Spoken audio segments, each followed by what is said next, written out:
जी, पहला क्वेश्चन क्या था? Anyone who can repeat the question? Exact question.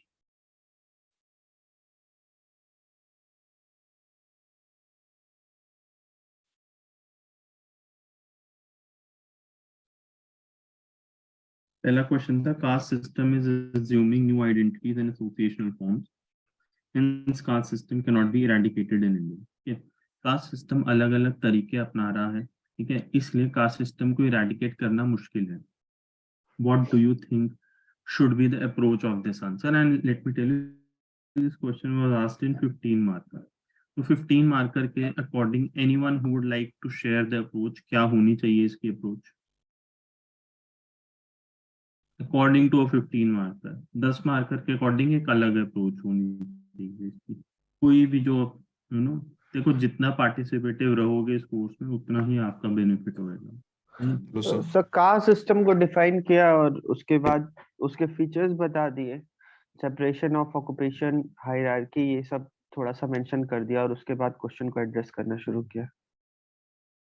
हाँ, वही पूछ रहा हूँ, क्वेश्चन का जो बॉडी है उसका क्या स्ट्रक्चरिंग होगी. हाँ, तो कास्ट सिस्टम का डिफाइन कर दिया और फीचर्स बता दिया, how caste system is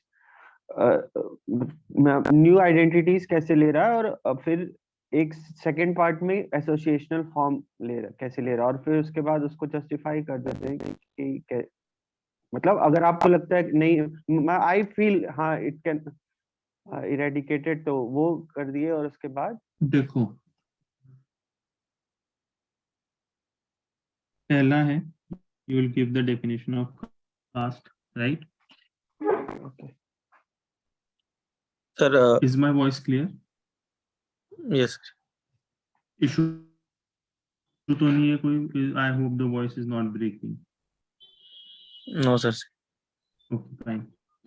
See, the first thing is कि आप कास्ट को डिफाइन कर देंगे क्या है, और ये इजी है कि हायरार्की है, सोशल स्ट्रैटिफिकेशन है, it is by birth, close endogamy और वो सब. ठीक है, this is the most appropriate and the most easiest way to begin this answer. ठीक है ना. Next is the question is, it is assuming new identities and associational forms, hence it cannot be eradicated. तो सबसे पहले आप बताएंगे, may be you can, अगर मानो 15 मार्कर का क्वेश्चन आता है तो आप एक छोटा सा पैराग्राफ दे सकते हैं कि ट्रेडिशनली कास्ट ऐसा ऐसा था which was based on the concept of purity and pollution, right, but now and let's say a hierarchical arrangement and occupational division is there, but now caste system is assuming new forms and identities. ठीक है, अगर मान लो ये 10 marker में आता है question तो यहाँ पे लिंकर पैरा मिस भी कर सकते हैं. ठीक है, तो that is I am telling according to the question आप थोड़ा सा देख सकते हैं कि एक आधा पैराग्राफ एक्स्ट्रा डाल सकते हैं कि नहीं डाल सकते. ठीक है, now the question is new forms. कौन से वो न्यू फॉर्म्स और एसोसिएशंस और आइडेंटिटीज वो ले रहा है, right, caste system. First is political. With political में आपको भी पता है क्या है, वोट बैंक पॉलिटिक्स और वो सब. इंपॉर्टेंट क्या है, ये दो कीवर्ड्स आने चाहिए, politicisation of caste and castisation of politics. I hope आपको मतलब पता है इसका. पॉलिटिसाइजेशन ऑफ कास्ट मतलब anyone? Sir, vote bank politics. You are seeking votes on the basis of caste, that is you are mobilizing votes on the basis of caste, right? Casteization of politics मतलब emergence of caste based political parties, right, political groups. ठीक है ना. इसको ऐसे नहीं छोड़ देना कि पॉलिटिकल मोबिलाइजेशन और ऐसा, वो सब लिखेंगे, जो डिफरेंस डालेगा वो ये कीवर्ड्स है, राइट. ठीक है ना. देन नेक्स्ट इज आपका हो गया सोशल अरेना में in urban areas although the cast system has relatively diluted, लेकिन caste is also reflected in the form of class, right? Caste is reflected in the form of classes in urban areas, right? There is witnessed a system of ghettoization, right?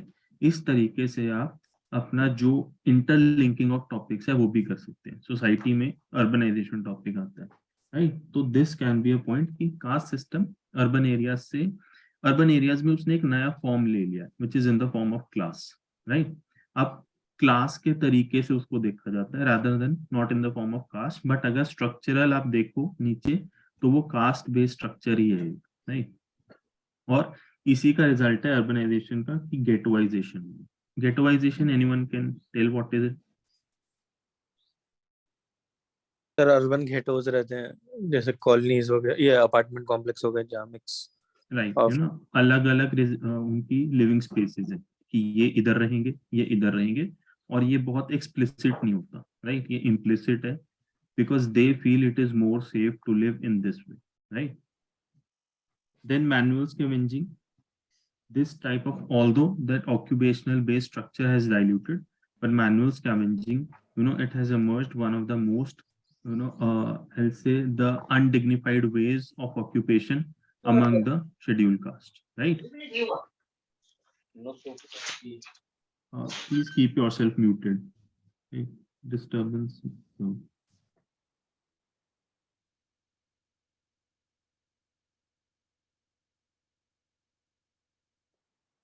जब when you have to respond, when you want to respond, only तभी आप अपने आप को unmute करें, right?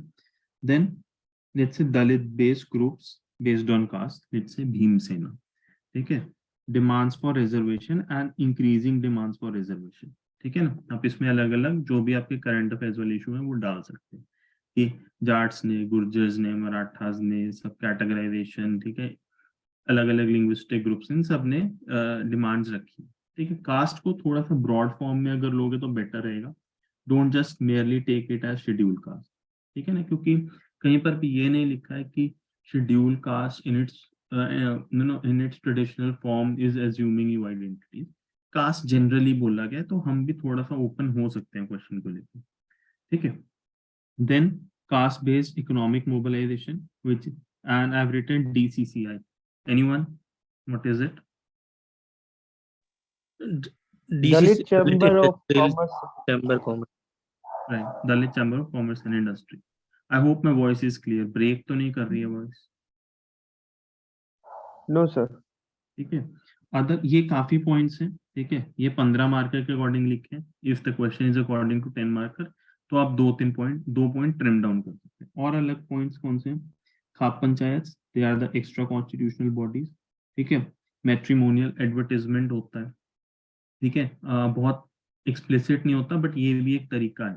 Then दलित capitalism, course आप इसको इधर भी लेकर आ सकते हैं, राइट? मैट्रिमोनियल एडवर्टाइजमेंट का मतलब जो अलग अलग, सॉरी, मैट्रिमोनियल एडवर्टाइजमेंट, हाँ, मतलब सिर्फ जो शादी.com वगैरह में जो ऑप्शंस वगैरह होते हैं उसकी बात चल रही है क्या? उसकी बात भी मोर ओवर शादी.com में तो कम एक्सप्लिसिट होगा ये न्यूज़पेपर्स वगैरह में ज्यादा रहता है कि belonging to this particular caste, belonging to this particular caste, उस हिसाब से, ठीक है? अब देखो, ये था एक पार्ट ऑफ द क्वेश्चन, इसको एड्रेस अगर नहीं किया तो आपके वैसे ही नंबर कट जाएंगे, ठीक है?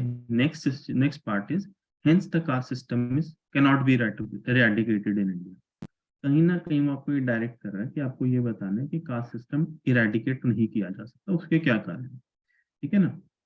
अगर तो 10 मार्क में क्वेश्चन आता है तो आप इतना ही लिख पाएंगे मोर और लेस, लेकिन अगर 15 मार्क में क्वेश्चन आता है, what you can do, you can see कि yes, there are various reasons why the caste system cannot be eradicated in India, but ये बता दिया, राइट, क्यों है। इसको बताने के बाद you will come down कि however we have witnessed in recent times कि caste as a whole, as a concept has diluted in certain ways, ठीक है? ये आपका कुछ एडिशनल होगा, ठीक है? ये इसलिए है कि just to show the examiner कि आप ये मानते हैं कि ऐसा नहीं है कि कास्ट सिस्टम को इरेडिकेट नहीं किया जा सकता, क्योंकि caste system has witnessed some sort of dilution in recent times. Eradicate मतलब अबॉलिश नहीं हुआ अभी तक, एलिमिनेट नहीं हुआ, लेकिन डाइल्यूट हुआ है अलग अलग तरीके, ठीक है? In this way you will show कि आपका एक प्रोग्रेसिव माइंडसेट भी है, ठीक है? And this will be more possible in a 15 marker question. 10 marker में may be a short paragraph, 1-2 line का ऐसा लिख सकते हैं, राइट? 15 मार्कर में this can be possible let's say in 5 lines, 6 lines, somewhat of that sort, ठीक है?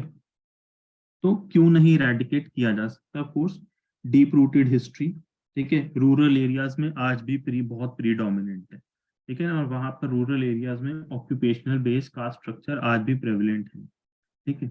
Then political mobilisation for the vested interest. यहाँ पर ये जरूर लिखना कि it was said that Indian people don't cast their vote, rather vote their caste. ठीक है। Then the social benefits due to reservation. So no one wants to leave the caste system. In fact, there is a race to join the caste system, right? Then there is a fear of social boycott. ठीक है कि अगर आप इस cast मतलब ये उसको हटाना चाहोगे तो you might be outcast from the society, right? And this is especially true in the case of rural areas. Then unemployment के जो avenues हैं वो कम है, इस कारण this caste system as a whole is not being able to, we are not able to eliminate it, क्योंकि there is a race for the jobs and उसकी वजह से जो middle class, जो middle caste है, right, which originated after the independence, they cannot compete with the private sector for the higher jobs. They cannot compete with the the higher caste for the private jobs, and they cannot compete with the lower caste जिनके पास already benefit है for the public sector job, for the reservation, because they have reservation, right? इस वजह से they are demanding more and more reservation. तो अगर आप ठीक से employment opportunities create करोगे तो definitely these things will dilute in the long term. ठीक है, तो ये है difficulties in eradication. कुछ structural issues हैं इंडिया में जिसके बेसिस पर हम कह सकते हैं कि काफी मुश्किल है कास्ट को इरेडिकेट करना। ठीक है, इम्पॉसिबल नहीं है लेकिन काफी मुश्किल। फिर हम कहेंगे caste as a factor is declining, that is declining importance of caste. ठीक है, due to industrialisation, urbanisation, globalisation, we are witnessing cosmopolitanisation, right, which means that secular patterns are emerging, secular patterns of living are emerging. We are judging based on rationalism and humanism rather than on the basis of caste, right? Then constitutional protection hai, class has emerged instead of caste in urban areas. You'll see the interdining intercaste marriages are relatively becoming more common now. Then there is a decreasing link between occupation and caste. ठीक है, तो this way you can show your progressive mindset. ठीक है ना, एक छोटा सा way forward देना बाद में। वे फॉरवर्ड के बिना do not and a question. ठीक है, और खासकर 15 मार्कर में तो बिल्कुल ही मत करो। ठीक है, 15 मार्कर में तो योर स्ट्रक्चर शुड बी एक वे फॉरवर्ड दिया, then a conclusion should come out. In a 10 marker if you feel there is a lack of space तो आपका वे फॉरवर्ड ही आपका कंक्लूजन हो सकता है, राइट? क्या करेंगे? Education, change in the value system, attitudinal change, increase livelihood opportunities, skill development. ठीक है, there should be new yardsticks for caste and social mapping, कि अब पता चले कि एक्चुअली कौन सी कास्ट को जरूरत है, right? Therefore we need to redefine कि कौन सी caste have taken the benefits and कौन सी कास्ट को अब एक्चुअली जरूरत है। ठीक है, तो कास्ट विद इन कास्ट जो इमर्ज हुआ है सिस्टम, तो द अनप्रिविलेज्ड और द अनडेवलप्ड कास्ट जो है उनको बेनिफिट दिया जाए। Therefore there should be new yardsticks for caste mapping, right? Then prevent vote based political mobilisation. इसमें आप कहोगे कि political parties, civil society and election commission has a role to play. ठीक है, कोई डाउट इसमें किसी को? इन टर्म्स ऑफ स्ट्रक्चरिंग 10 में कैसा आया तो कैसा लिखेंगे, 15 में कैसा आया तो कैसा लिखेंगे? हाँ जी सर, ये क्वेश्चन जैसे 2018 में 10 मार्क का था, तो आपने जैसे 15 मार्क के हिसाब से डिस्कस किया पूरा, तो अच्छा, ये 10 में 2018 में 10 का था या 15 का था? 10 का था सर। अच्छा, पर ठीक है, आपने पूरा 15 का बता दिया तो इट्स हेल्पफुल। तो 10 के लिए स्ट्रक्चरिंग जैसे आप इसमें तो बहुत सारा कंटेंट है, राइट? अभी 15 मार्क के हिसाब से, तो 10 मार्क के हिसाब से हम उसको ऐसे कर सकते हैं कि इंट्रोडक्शन में कास्ट को डिफाइन कर सकते हैं 2-3 लाइन में, और फिर बाद में हम ये बता सकते हैं कि new identities and social associational forms क्या क्या है अभी कास्ट सिस्टम के। तो ये तो हमारा पूरा फर्स्ट पेज भर जाएगा इसमें, I think almost yes. Next page में हम कि how is it difficult to eradicate caste, उसके 4-5 पॉइंट बता सकते हैं। और कंक्लूजन में जैसे आपने बताया कि we are witnessing dilution of caste system because of industrialisation, constitutional provision, ये सब की वजह से उसके 3-4 में लिख के खत्म कर सकते हैं। हाँ, कंक्लूजन में हल्का सा ऐसा चेंज कर सकते हैं कि ना, मे बी इसमें व्हाट यू कैन हैव कि एक 5 लाइन के आसपास का कंक्लूजन हो सकता है। ठीक है, where in you are writing in let's say 2.5 lines कि ऐसे dilution हो रहा है and in the next 2 lines you can say कि way forward ये रहेगा, ठीक है ना। तो this way you can adopt। और ये जो आपका ऊपर है एक जो बचा हुआ पेज है, इसमें आप कह दोगे कि क्यों कास्ट इरेडिकेट नहीं किया जा सकता, ठीक है ना। सर कमेंट डायरेक्टिव को एक बार बता दीजिए, कमेंट डायरेक्टिव चल रहा तो। चल इसको ना ज्यादा कंफ्यूज मत करना। देखो what I feel, what I have seen, 3 type के डायरेक्टिव्स को हमेशा डिफाइन करना, ठीक है। 3 टाइप में अपने डायरेक्टिव्स बांट लेना। एक होते हैं सबसे सिंपल वाले, राइट, जैसे आपका एन्यूमरेट, ठीक है, जिसमें आपको कुछ भी नहीं करना, just enumerate the thing. enumerate, explain. Explain would be somewhat in the second category. Second होते हैं discuss, comment, explain, Elaborate. elaborate,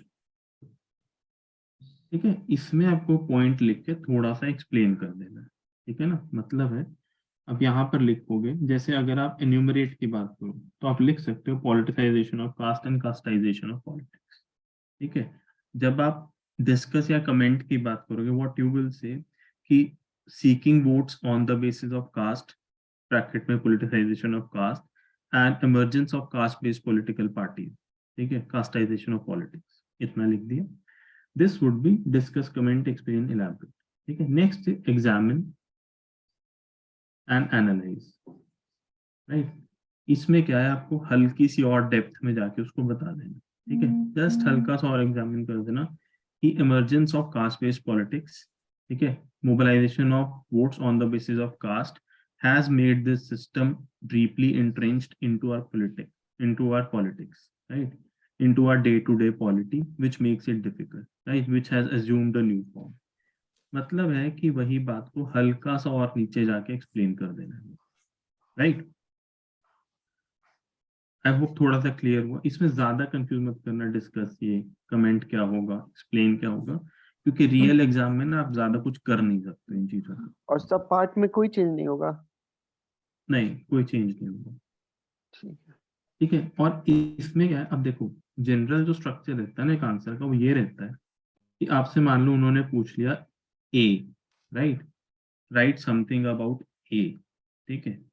आपका जनरल स्ट्रक्चर ये रहता है, आपने एक डेफिनेशन दी, आपने ए के बारे में लिखा in let's say 70% of the space, और आपके पास टाइम बचता है तो आपने काउंटर ऑफ ए या फिर चैलेंजेस रिलेटेड टू ए लिख दिया, ठीक है। जैसे इस केस में हमने declining of importance of caste की बात की, ठीक है ना। ऑल्दो उसने पूछा नहीं था, उसने कहा था इट कैन नॉट बी एराडिकेटेड, लेकिन फिर भी हमने थोड़ी बात की उसकी। General structure most of the answers का यही रहता है। डिफरेंस क्या आएगा इन टर्म्स ऑफ डायरेक्टिव, ठीक है। जैसे आपसे एनालाइज, एग्जामिन, कमेंट, डिस्कस कुछ भी पूछ रहे हैं तो आप ए को 70 to 80% एक्सप्लेन करेंगे, ठीक है। और काउंटर ए को दैट या चैलेंजेस ए को आप 20% एक्सप्लेन करेंगे, 20 to 30%, ठीक है। अगर क्रिटिकली आ गया, critically discuss, critically comment, critically examine, critically analyse, तो ये रेशो जो है 50-50 हो जाएगा, ठीक है। 50 आप ए को एक्सप्लेन करेंगे, 50 आप काउंटर ए को एक्सप्लेन करेंगे, ठीक है। This is the most effective and the easiest way to understand कि कैसे चीजों को करना है रियल टाइम में, ठीक है। आप रियल टाइम में 20 क्वेश्चन 3 घंटे में ऐसे नहीं कर सकते, इधर कमेंट है तो मैं क्या लिखूं, इधर डिस्कस है तो मैं क्या लिखूं, right, you understand this, and this is the most easiest way to understand कि enumerate means the most simple thing, comment, discuss, explain, elaborate means a slightly more elaborate thing, ठीक है। examine, analysis mean कि और थोड़ा जाके नीचे बता दें, ठीक है। एंड क्रिटिकली आ गया तो मतलब दैट मीन्स 50-50, नहीं आया तो somewhere we can play according to the situation, ठीक है ना। 70-80 नॉर्मल, 20-30 काउंटर, ठीक है ना। और ये भी डिपेंड करेगा 10 मार्कर का आता है कि 15 मार्कर का, ठीक है ना। 15 मार्कर में यूजुअली क्रिटिकली वाला रहता ही है, so that you can think upon more parts. और खासकर अगर मान लो 15 मार्कर में क्रिटिकली वाला नहीं भी रहता है तो in fact you have a way of generating new points, ठीक है ना। मान लो आपको 15 मार्कर में उन्होंने एक ही डायमेंशन एड्रेस करने को दे दी कि ए को बताओ, ठीक है ना। इन दैट केस आपको पता है कि ए के लिए मेरे पास 15 पॉइंट्स नहीं है, right. So what you will do, 8 points बताए ए के लिए, then you will say however to achieve A there are certain challenges, right. 6 point बता दिए चैलेंजेस, ठीक है ना। तो कितने आपके पास पॉइंट्स हैं उसके बेसिस पर आपको डायरेक्टिव के साथ खेलना होता है। बट ये भी नहीं है कि क्रिटिकल आपसे पूछा है और फिर आपने 15 के 15 पॉइंट सिर्फ ए के उसमें बता दिए, राइट, वो गलत हो जाएगा कंप्लीटली, ठीक है। Okay sir. Ankit, yes sir, query yes हो? Sir, yes sir.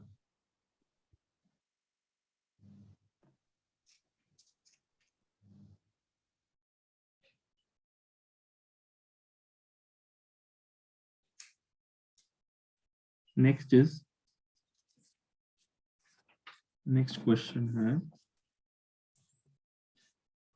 Do we have cultural pockets of small India all over the nation.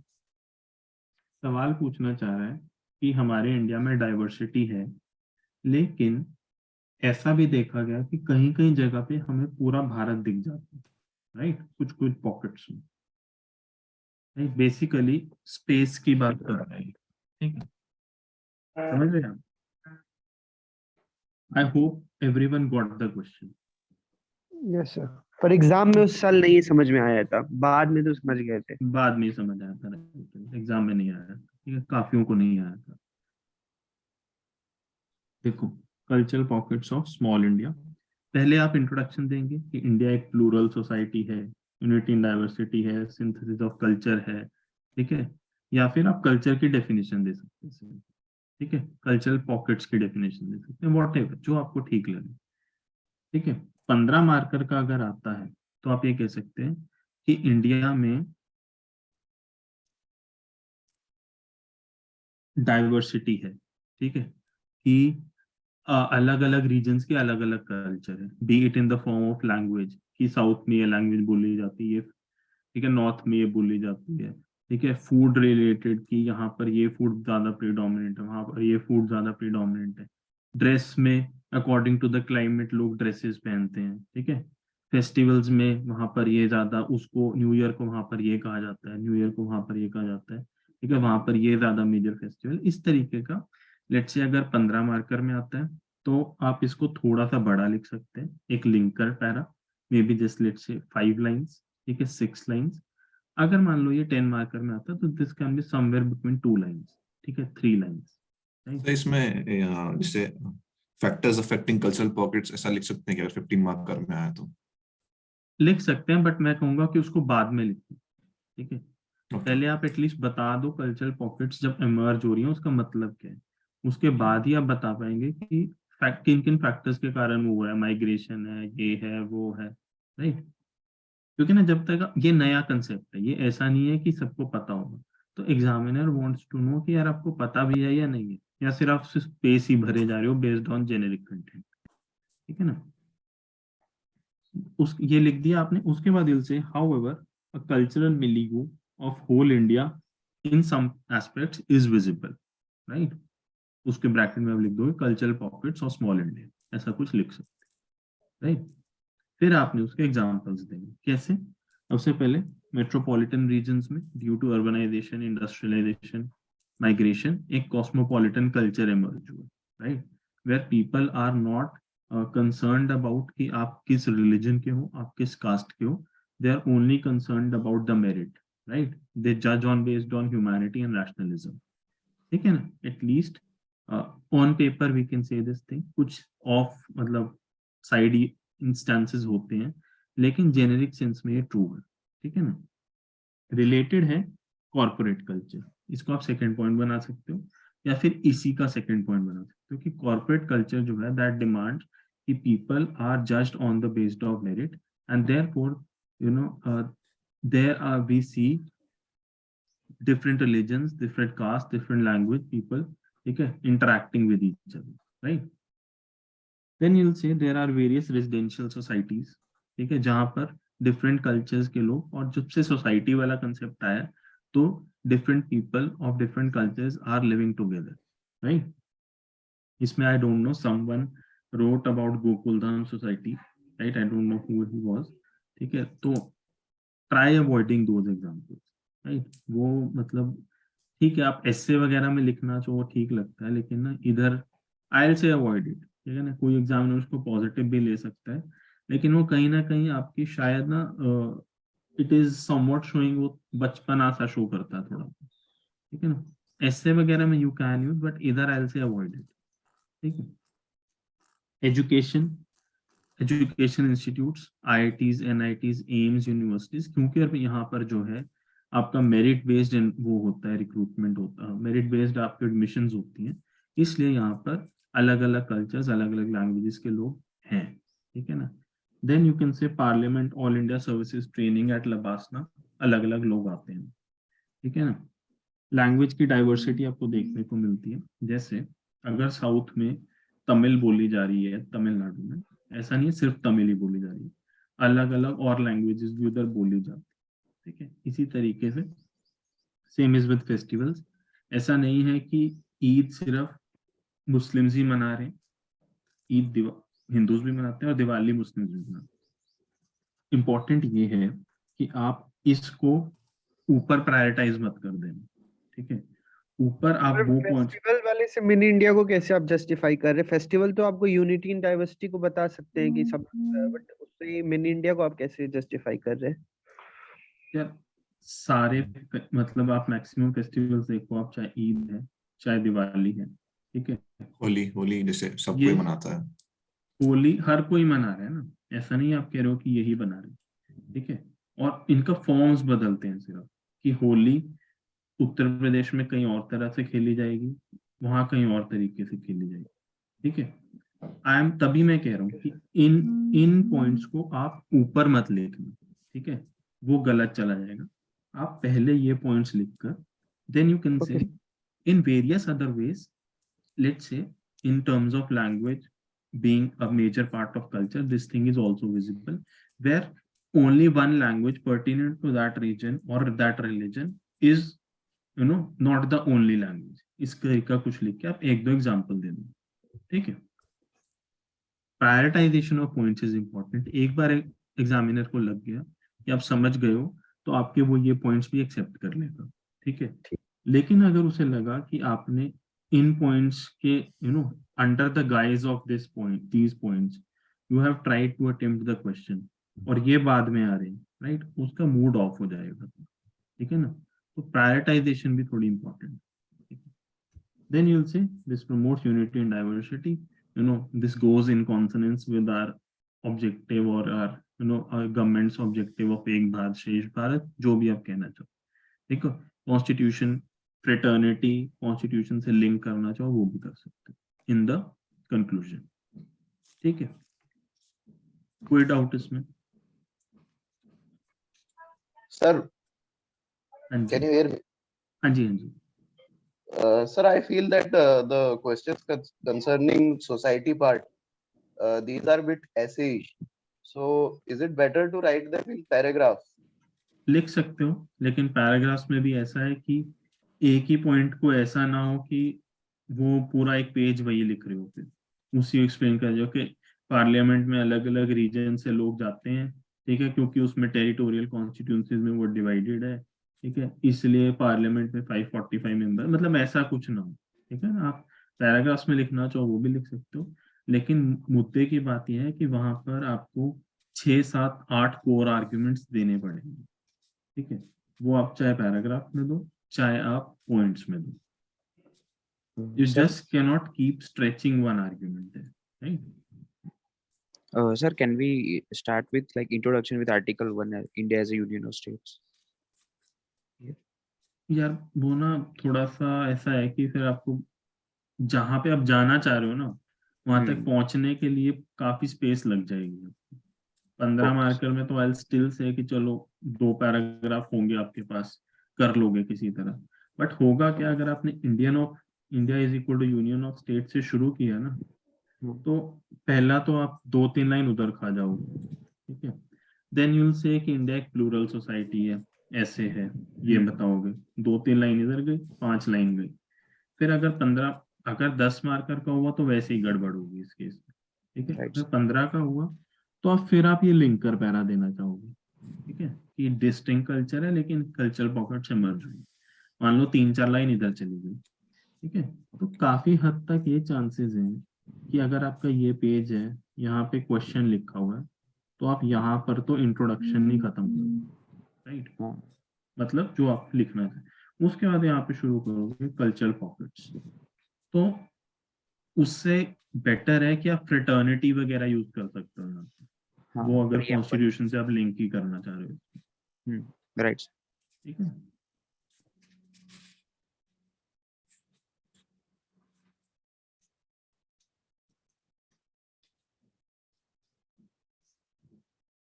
Next is continued challenges for women in space and time, ठीक है। Introduction क्या रहेगा? women in India, their status has changed over time from equality in Rigvedic times till let's say the present women movements for various rights in the present times, ठीक है। एक ऐसा सा simple सा इंट्रोडक्शन दे दें। अगर 15 मार्कर में आए तो दिस थोड़ा सा और इसको इलेबोरेट कर सकते हो कि मिडीवल में ऐसा गया, ऐसा हुआ, या फिर अगर 10 मार्कर में आए तो इस तरीके का सिंपल सा दे सकते हो, राइट। नेक्स्ट आप कह सकते हो कि despite being almost half of the populace, women face challenges in space and time, ठीक है। ऐसा एक ने आपने सिंपल सा बता दिया होगा। टाइम अप्रोच को लेकर there can be 2 approaches, right, क्योंकि ओपन एंडेड क्वेश्चन है। क्या यूपीएससी एग्जामिनर का मतलब है हमें नहीं पता, लेकिन हम दोनों तरीके से, एक अप्रोच ये है कि आपको एंशिएंट इंडिया में ऐसा था, धीरे धीरे मिडीवल इंडिया में ऐसा हुआ, मॉडर्न इंडिया में ऐसा हुआ, आज हम इधर पहुंच गए, right. So journey of a woman from ancient to present times, ठीक है। जैसे आप कहोगे ऋग्वेदिक में इक्वल स्टेटस था, लेटर वैदिक में कम हुआ, मौर्यस गुप्ताज में स्टेटस सोसाइटी जो है पेट्रियार्कल होगी थी, still there were dynasties like Satavahanas, ठीक है, जहां पर मेट्रिलिनियल स्ट्रक्चर फॉलो किया जाता था। तो आप ये बता सकते हो, ठीक है। Second approach can be you can take the life cycle approach of woman, कि व्हेन इन वोम क्या क्या चैलेंजेस होते हैं, फीटिसाइड है, ठीक है, अबॉर्शन है, इन्फेंटिसाइड है, keywords would be missing girls है, राइट। चाइल्ड में आप क्या कर सकते हो? Unequal access to resources, food, health, education, ठीक है। Keyword would be unwanted girls, ठीक है। Here you will can give the keyword internalization of patriarchy, then sexual exploitation है। adulthood में issues like safety and harassment at workplace, dual burden, dowry, ठीक है। Data जो है आपके पास यहाँ पे देना, मेंटल हेल्थ है, malnutrition है, अर्ली मैरिज है, all these issues। elderly में being alone, ठीक है, less social protection, all these things keyword होंगे यहाँ पे, feminization of aging, feminization of elderly, ठीक है। कीवर्ड्स में इसलिए लिख रहा हूं ताकि ये चीजें आप मिस ना करें, राइट, ठीक है। अगर तो 10 मार्कर में आता है, आयल से एक ही अप्रोच पॉसिबल है, या फर्स्ट वाली ले ले या सेकंड वाली ले ले, either of the two is okay. But if it comes in a 15 marker ना, आप दोनों अप्रोच को भी बता सकते, राइट, कि पहले अप्रोच को थोड़ा सा बताया, फिर उसके बाद सेकंड अप्रोच को भी थोड़ा सा बताया, right. Considering the life cycle of a woman, she also faces certain issues from womb to tomb, right, ऐसे कुछ लिख के आप लिख, राइट। टाइम वाला एस्पेक्ट क्लियर है सबको? Yes sir. ठीक है। नेक्स्ट इज आप कहेंगे स्पेस में क्या क्या इश्यूज women को, स्पेस मतलब अलग अलग जगह पर women को क्या क्या इश्यूज फेस करने पड़ते हैं, ठीक है। फर्स्ट इज घर पर क्या है, कोशिश इसमें ये करनी है कि जो ऊपर पॉइंट्स लिख दिए नीचे वो मत लिख, राइट। बस इतनी सी छोटी सी कोशिश करनी है, क्योंकि विमेन रिलेटेड में आपके पास बहुत पॉइंट्स होंगे, राइट। तो यही ना हो कि 2-4 पॉइंट्स ही रिपीट करी जा रहे। Let's say you have 8 points, ठीक है, 4 ऊपर लिख दिए टाइम में, 4 नीचे लिख दिए स्पेस में, ठीक है। डाउरी, डोमेस्टिक वायलेंस, ठीक है, यहाँ पर डेटा दे सकते हो। According to UN Women, around 1/3 women face domestic violence, ये भी बता सकते हो कि कोविड टाइम्स में this was said as shadow pandemic, right. Then Yes. Free work, care work, marital rape, ठीक है, they are the last ones to eat. Work place पे what issues they face, harassment, pink collar jobs due to the patriarchal arrangement of jobs, ठीक है, glass ceiling, then discrimination in army, ठीक है, ये सब points आप बता सकते हैं। Then you can say public places, public spaces, public transport पर भी वो इश्यूज फेस करते हैं, राइट। हैरेसमेंट, एसिड अटैक वगैरह भी आप बता सकते हो, ठीक है ना। रूरल एरियाज, आप एक स्पेसिफिक ये हो गया, स्पेस हो गया कि रूरल एरियाज में विमेन आर मोर वल्नरेबल, ठीक है, वहां पर वो क्या इश्यूज फेस करते हैं। The largest one is feminisation of agriculture. Then someone, one of you mentioned, and it was a very good point, you mentioned about virtual space, right, कि हम सिर्फ ये नहीं देख सकते कि बाहर जो दिख रहा है वहां पर इशू है, ठीक है, एक वर्चुअल दुनिया हमारी है, वहां पर वुमेन इश्यूज फेस कर रहे हैं। मैंने किया था सर, मैंने किया था। हाँ जी अंकित, शायद ना आपके बैकग्राउंड में नॉइज है थोड़ी, तो आप जब बोलना हो बस तभी अनम्यूट करिए, ठीक है। वर्चुअल स्पेस में साइबर बुलिंग, मॉर्फिंग, ठीक है, ये सब इश्यूज वो फेस करते हैं, राइट। इस वर्चुअल स्पेस, पब्लिक स्पेसेस, ये इस टाइप के पॉइंट्स हैं, रूरल स्पेसेस, ये इस टाइप के पॉइंट हैं जो कि ना आपको आधा आधा नंबर एक्स्ट्रा दिलवाएंगे, राइट, क्योंकि ज्यादातर लोग होम और वर्क प्लेस इन्हीं तक रह जाएंगे सीमित, राइट। कोई डाउट किसी को इसमें? ये सर ये शैडो क्या था, शैडो? विमेन वायलेंस बहुत बढ़ गया था ना कोविड पैंडेमिक के टाइम, तो हाँ। उसको यूएन विमेन ने कहा था कि दिस इज शैडो पैंडेमिक, कि अच्छा। पैंडेमिक जो शैडोज में हो रहा है, राइट। और सर इसमें एक और चीज पूछनी थी मुझे, जैसे इसमें गवर्नमेंट इनिशिएटिव वुमेन के लिए क्या क्या हुआ है, या फिर वे फॉरवर्ड कुछ लिख सकते हैं इसमें आगे? बिल्कुल, वे फॉरवर्ड आप लिखेंगे इसमें, ठीक है, कि इंफ्रास्ट्रक्चर की जरूरत है, एटीट्यूडनल चेंज की जरूरत है, और वो सब अगेन 10 मार्कर में है, तो वही आपको कि government has taken these initiatives but these need to be taken, right, these need to be done. 15 में है तो थोड़ा सा उसको इलैबोरेट करके कि गवर्नमेंट इनिशिएटिव्स टिल नाउ, ठीक है, and way forward, okay, difference ऐसे ही आएगा। इन केस आपको लग रहा है 10 मार्कर में आपके पास नहीं जगह है, राइट, तो आई विल से कि गवर्नमेंट इनिशिएटिव्स ना कहीं जो आपका बॉडी है इसमें मेंशन कर दीजिए, राइट, और वे फॉरवर्ड या को आप कंक्लूजन में यूज करिए, मतलब वे फॉरवर्ड के साथ कॉम्प्रोमाइज मत करना, राइट। हाँ जी, कोई someone asking something? Yes sir. Sir जैसे ही हम क्वेश्चन को देखते हैं, जैसे हाँ पिछले जी। वाला कल्चरल पॉकेट्स का था, तो मेरे दिमाग में उसमें रीजनलाइजेशन आया कि यार रीजनल एरियाज के अंदर जो कल्चरल पॉकेट्स है और उससे कहीं टोटल इंडिया बन रहा है, तो ऐसे क्वेश्चंस को मतलब रॉन्ग साइड जा रहा है ये पूरा ही। तो हाँ, आप थोड़ा उससे सा कैसे रॉन्ग साइड जा रहा है ये क्योंकि सर एग्जाम में उस वक्त जब मेंस लिख रहा था उस साल का, तो ये मेरे दिमाग में जो ये बोल रहा है, यही मेरे दिमाग में आया था, रीजनल वाला आया था। हाँ, तो इंस्टेंट को कैसे रोके, मतलब कुछ ऐसा आप करते होंगे कुछ? थोड़ा सा यही है कि देखो सोसाइटी में इस टाइप के क्वेश्चन आते हैं और खासकर डाइवर्सिटी वाले सेक्शन से, तो जैसे ना गवर्नेंस वाला आपका सेक्शन है, ठीक है, एक सोसाइटी वाला सेक्शन है, राइट, ये दो ऐसे सेक्शन है जहां पे आप एज मच एज पॉसिबल ना मॉक क्वेश्चंस प्रैक्टिस करते रहिए कि कितनी डायमेंशंस को ये छू सकते हैं, राइट। जैसे हिस्ट्री है, ज्योग्राफी है, एंड ज्योग्राफी भी मैं इसमें कहूंगा थोड़ा सा इंक्लूड करूंगा, राइट। हिस्ट्री है, ठीक है, सोशल जस्टिस है, पॉलिटी है, इकोनॉमिक्स है, एग्रीकल्चर है, डिजास्टर मैनेजमेंट, सिक्योरिटी, ठीक है, ये सब वो सेक्शन है आपने अगर तरीके से पढ़ाई की है, करंट अफेयर की है ना, मोर और लेस 90% क्वेश्चन आपके रेंज में से ही पूछे जाएंगे, ठीक है ना। बट गवर्नेंस, सोसाइटी, ज्योग्राफी यहाँ पर क्या है, क्योंकि you need wider base, broader base of knowledge, ठीक है ना, जिसमें से यूपीएससी पूछता है, तो इस केसेस में सीइंग मॉक टेस्ट के questions can help you, right. अभी नहीं, अभी तो आप जो कर रहे हैं वही करें, बट आफ्टर प्रीलिम्स ना मान लो अगर आप किसी के मॉक टेस्ट लगाते हो या आपको कुछ पढ़ने का मन करता है, ठीक है, तो बेटर होगा रादर देन रीडिंग कि सभी कुछ पढ़ लिया, ठीक है, आपका बेस्ट होगा गवर्नेंस सोसाइटी ज्योग्राफी के क्वेश्चंस देखिए कि उसमें किस किस तरीके के क्वेश्चंस वो पूछ रहा है, ठीक है, दैट मीन्स कि इस तरीके का क्वेश्चन बन सकता है। मोर ओवर जहां तक रही बात कि आपके दिमाग में आया था do we have cultural pockets of small India, right, small India मतलब इन अ वे ना, अब वो गलत ही था इंटरप्रिटेशन अब, कि मिनी भारत टाइप वो पूछ रहा है कि क्या हमारे पास कल्चरल पॉकेट्स हैं, मिनी भारत की कल्चरल पॉकेट्स, राइट।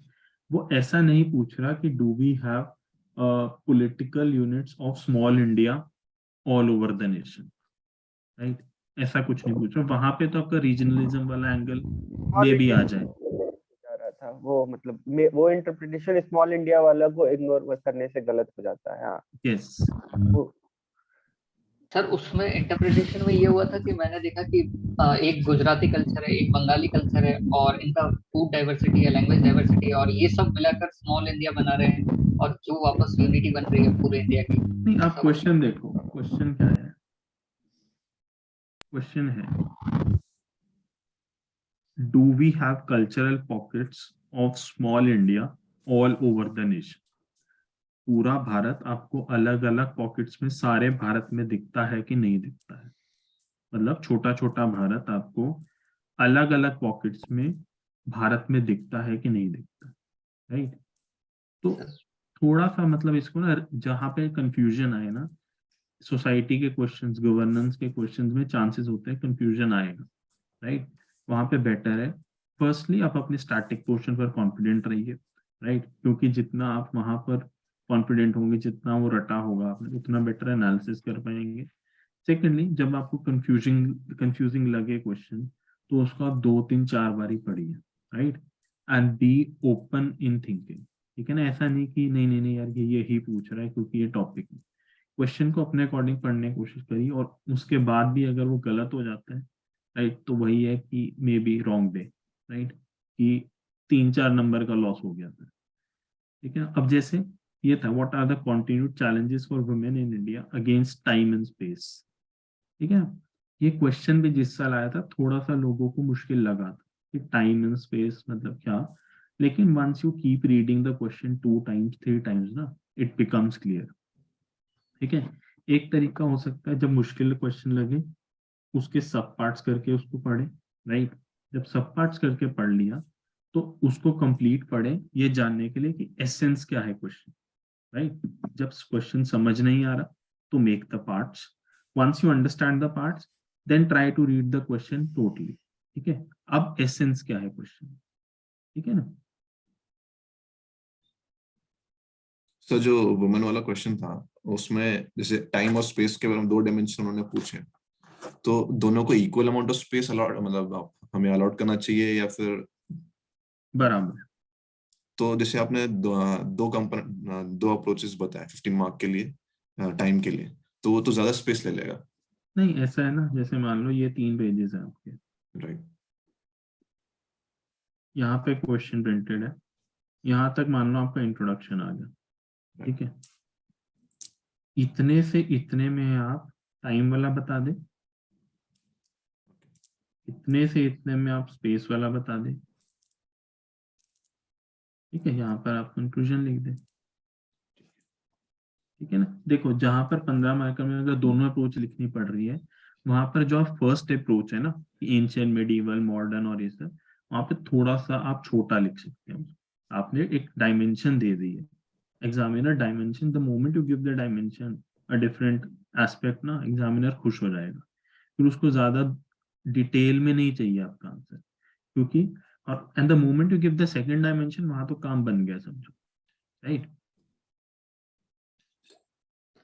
देखो 15 मार्कर का मतलब है somewhere you have to write between 13 to 15 core points, right, after introduction and conclusion. अगर 2 पार्ट्स में डिवाइडेड आप ये मान के चलो समवेयर अराउंड 7 7 6 7 7 6, इस तरीके से आप लिख सकते। ऐसा नहीं होना चाहिए कि आपने 8 5 कर दिया, ठीक है, या 9 4 कर दिया, ये गलत लगता है, राइट।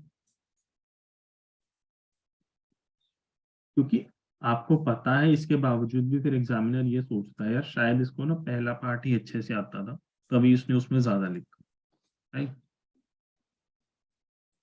Next is question 4।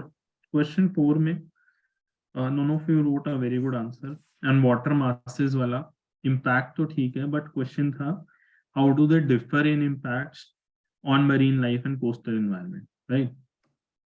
तो थोड़ा सा मुझे देखना पड़ेगा वाटर मासेस वाला ना, दैट इज वाई क्वेश्चन जो 4 है that will discuss in the third session, जो GS1 का लास्ट सेशन होगा ना, उसके लास्ट में क्वेश्चन डिस्कस करेंगे, राइट। तो today will be discussing 9 question, ठीक है। Most of you wrote something about, मतलब ओशन करंट्स वाला तो आपने लिख दिया, लेकिन आपने करा क्या, वाटर मास को किसी ने भी खास डिफाइन नहीं किया, एंड वाटर मास में भी आपने मोर और लेस ना वही पॉइंट्स लिख दिए, ठीक है। तो ऐसे क्वेश्चंस में जैसे ज्यादा मतलब टेक्निकल नॉलेज ही चाहिए, वेग आंसर्स नहीं लिख सकते इसमें, जनरल चीजें, तो इनको लिख कैसे सकते हैंडल हैं। करें?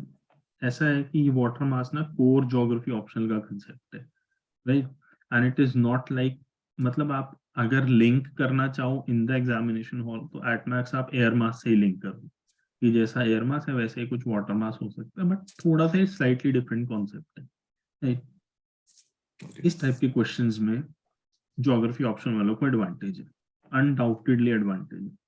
लेकिन मान लो ऐसा ही एक क्वेश्चन हिस्ट्री में आ रहा है, ऐसा एक क्वेश्चन सोसाइटी में आ रहा है, ठीक है, ऐसा एक क्वेश्चन पॉलिटी में आ रहा है, तो इक्वलाइज हो जाती है मेरी चीजें, राइट। और आपके पास कंटेंट है जो कि बहुत मुश्किल है होना, right, for a question like water mass नहीं आ सकता।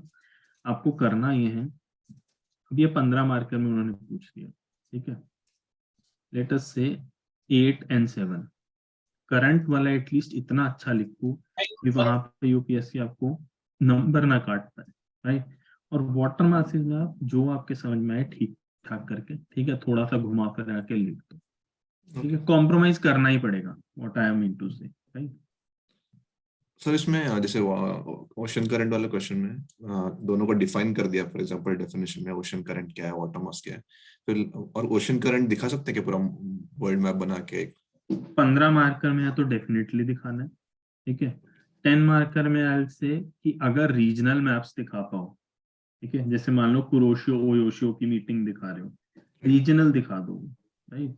आप मान लो इधर से गल्फ स्ट्रीम और उधर से कौन सा लैब्राडोर आता है, राइट, जहाँ पे वो मीटिंग आई थिंक है ना, वहां पे वो मीटिंग है वो दिखा दो, ठीक है ना। तो regional maps can be helpful इनसे, क्योंकि अगर आपने पूरा दिखाया तो that can eat a lot of space. Someone was asking something. Sir 15 marker का मतलब है अपन 15 पॉइंट्स लिखते हैं तो 7 मार्क्स तक जा रहा है, राइट? मैं समझा नहीं क्या कह रहे हैं। सर जैसे कि 10 मार्कर का क्वेश्चन है तो 10 पॉइंट्स पे अपन को 6 मार्क्स तक मिलेंगे अगर अच्छे पॉइंट है, बिल्कुल। और 15 मार्कर है काउंटर, और उसका काउंटर लिखेंगे तो 7 7 में डिवाइड करके लिखेंगे, 8 7 में, और उसी में फुल मार्क्स मिल रहे हैं ना, 7 मार्क्स है ये। 7 नहीं 8.5 तक आ जाते हैं, और अच्छा लिखा है आपने। और डायग्राम पर कितना फोकस करना है, अगर हर क्वेश्चन में तो डायग्राम तो पॉसिबल नहीं है, पर आजकल ये चल रहा है ना डायग्राम बना। ज्योग्राफी, देखो डायग्राम से मतलब क्या है वो इम्पोर्टेंट है। ज्योग्राफी, IR, इंटरनल सिक्योरिटी, यहाँ पर most of the questions have scope for diagrams, right, most of the questions आप देख लेना, ठीक है। यहाँ पर बिना डायग्राम के अगर आए तो आपकी गलती है, and by diagram I here mean map, ठीक है। और ज्योग्राफी में डायग्राम कुड बी मैप, और it could be let's say physical geography या इस टाइप का कुछ कोर कॉन्सेप्ट है, राइट। जैसे इस बार ट्रोपोस्फेयर वाला पूछ लिया था उन्होंने, ठीक है, रॉक का क्लासिफिकेशन पूछ लिया, तो उस सेंस में आपको वो बताना है मैप। अगर आप डायग्राम से मतलब कह रहे हो ये सब, राइट, और ये सब, ठीक है, विच माइंड मैप, ये माइंड मैप्स या जो भी है ये, राइट, इलस्ट्रेशंस हैं, ठीक है, इनको ओवरडू मत करना। अगर आप ऑर्गेनिकली इनको इंटीग्रेट कर पा रहे हैं अपने आंसर में तो कर देना, नहीं कर पा रहे हैं तो जहां पर बस स्कोप दिखे कि मान लो कहीं पर हायरार्की की बात हो रही है तो इस टाइप का डायग्राम बना दिया, राइट, ठीक है। लाइफ साइकिल की बात दिखे तो इस टाइप का बना दिया, ठीक है। और कहीं पर मान लो आपको एक बात कहनी है लेकिन उसके लिए आपके पास स्पेस कम है, राइट, लेकिन आपको लग रहा है ये इंपॉर्टेंट बात रहेगी, सिर्फ कीवर्ड्स भी अगर बता दूं तो भी चल जाएगी बात, तो इस टाइप का कुछ बना दें, राइट। ज्यादा उस चक्कर में मत रहना कि डायग्राम्स के बिना तो मतलब मेरे को यूपीएससी सिलेक्ट ही नहीं करेंगे, right. The your content, your presentation, your structuring should be your utmost priority rather than कि मैं कितने इस टाइप के डायग्राम्स इंक्लूड कर पा, राइट। जैसे जस्ट कीप प्रैक्टिसिंग, ऑर्गेनिकली जो चीज इंटीग्रेट हो सकती है उसको इंटीग्रेट करते हैं, राइट। अभी आपने आज से लेके आगे तक 100 क्वेश्चंस लिखे, राइट। यूपीएससी के क्वेश्चंस में जहां को आपको स्कोप लगे कुछ इस टाइप का डायग्राम टाइप डाल सकता हूँ तो कोशिश करिए उसको डालने की, राइट। बेशक उसमें चाहे 2 मिनट 3 मिनट 4 मिनट ज्यादा लग रहे हैं आपको लिखने में, ठीक है। This will be some sort of a practice you will get to write quality answers, ठीक है। और क्वालिटी एक बार आ गई तो टाइम एस्पेक्ट, क्योंकि आप लोगों ने most of you have given mains, right, तो टाइम वाला एस्पेक्ट ना आप पोस्ट प्रीलिम्स भी डील कर सकते हैं, right.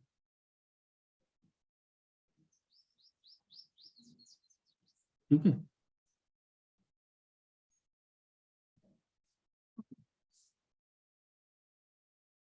Next question is define blue revolution. Explain the problems and strategies for pisciculture development in India. देखो पहली बात है क्वेश्चन GS1 में आया, पूछा GS3 में भी जा सकता था, राइट। GS1 में आया तो इसका मतलब है कि you have to prioritise your content according to that. ऐसा नहीं कि GS3 वाले पॉइंट्स लिखे जा रहे, ठीक है। दूसरी बात है, ध्यान से देखिए, डिफाइन ब्लू रेवोल्यूशन मतलब है उसने आपको क्वेश्चन में ही बोल दिया ब्लू रेवोल्यूशन को डिफाइन करो, ठीक है। और जितना मुझे याद है ये 15 मार्कर का क्वेश्चन है, राइट।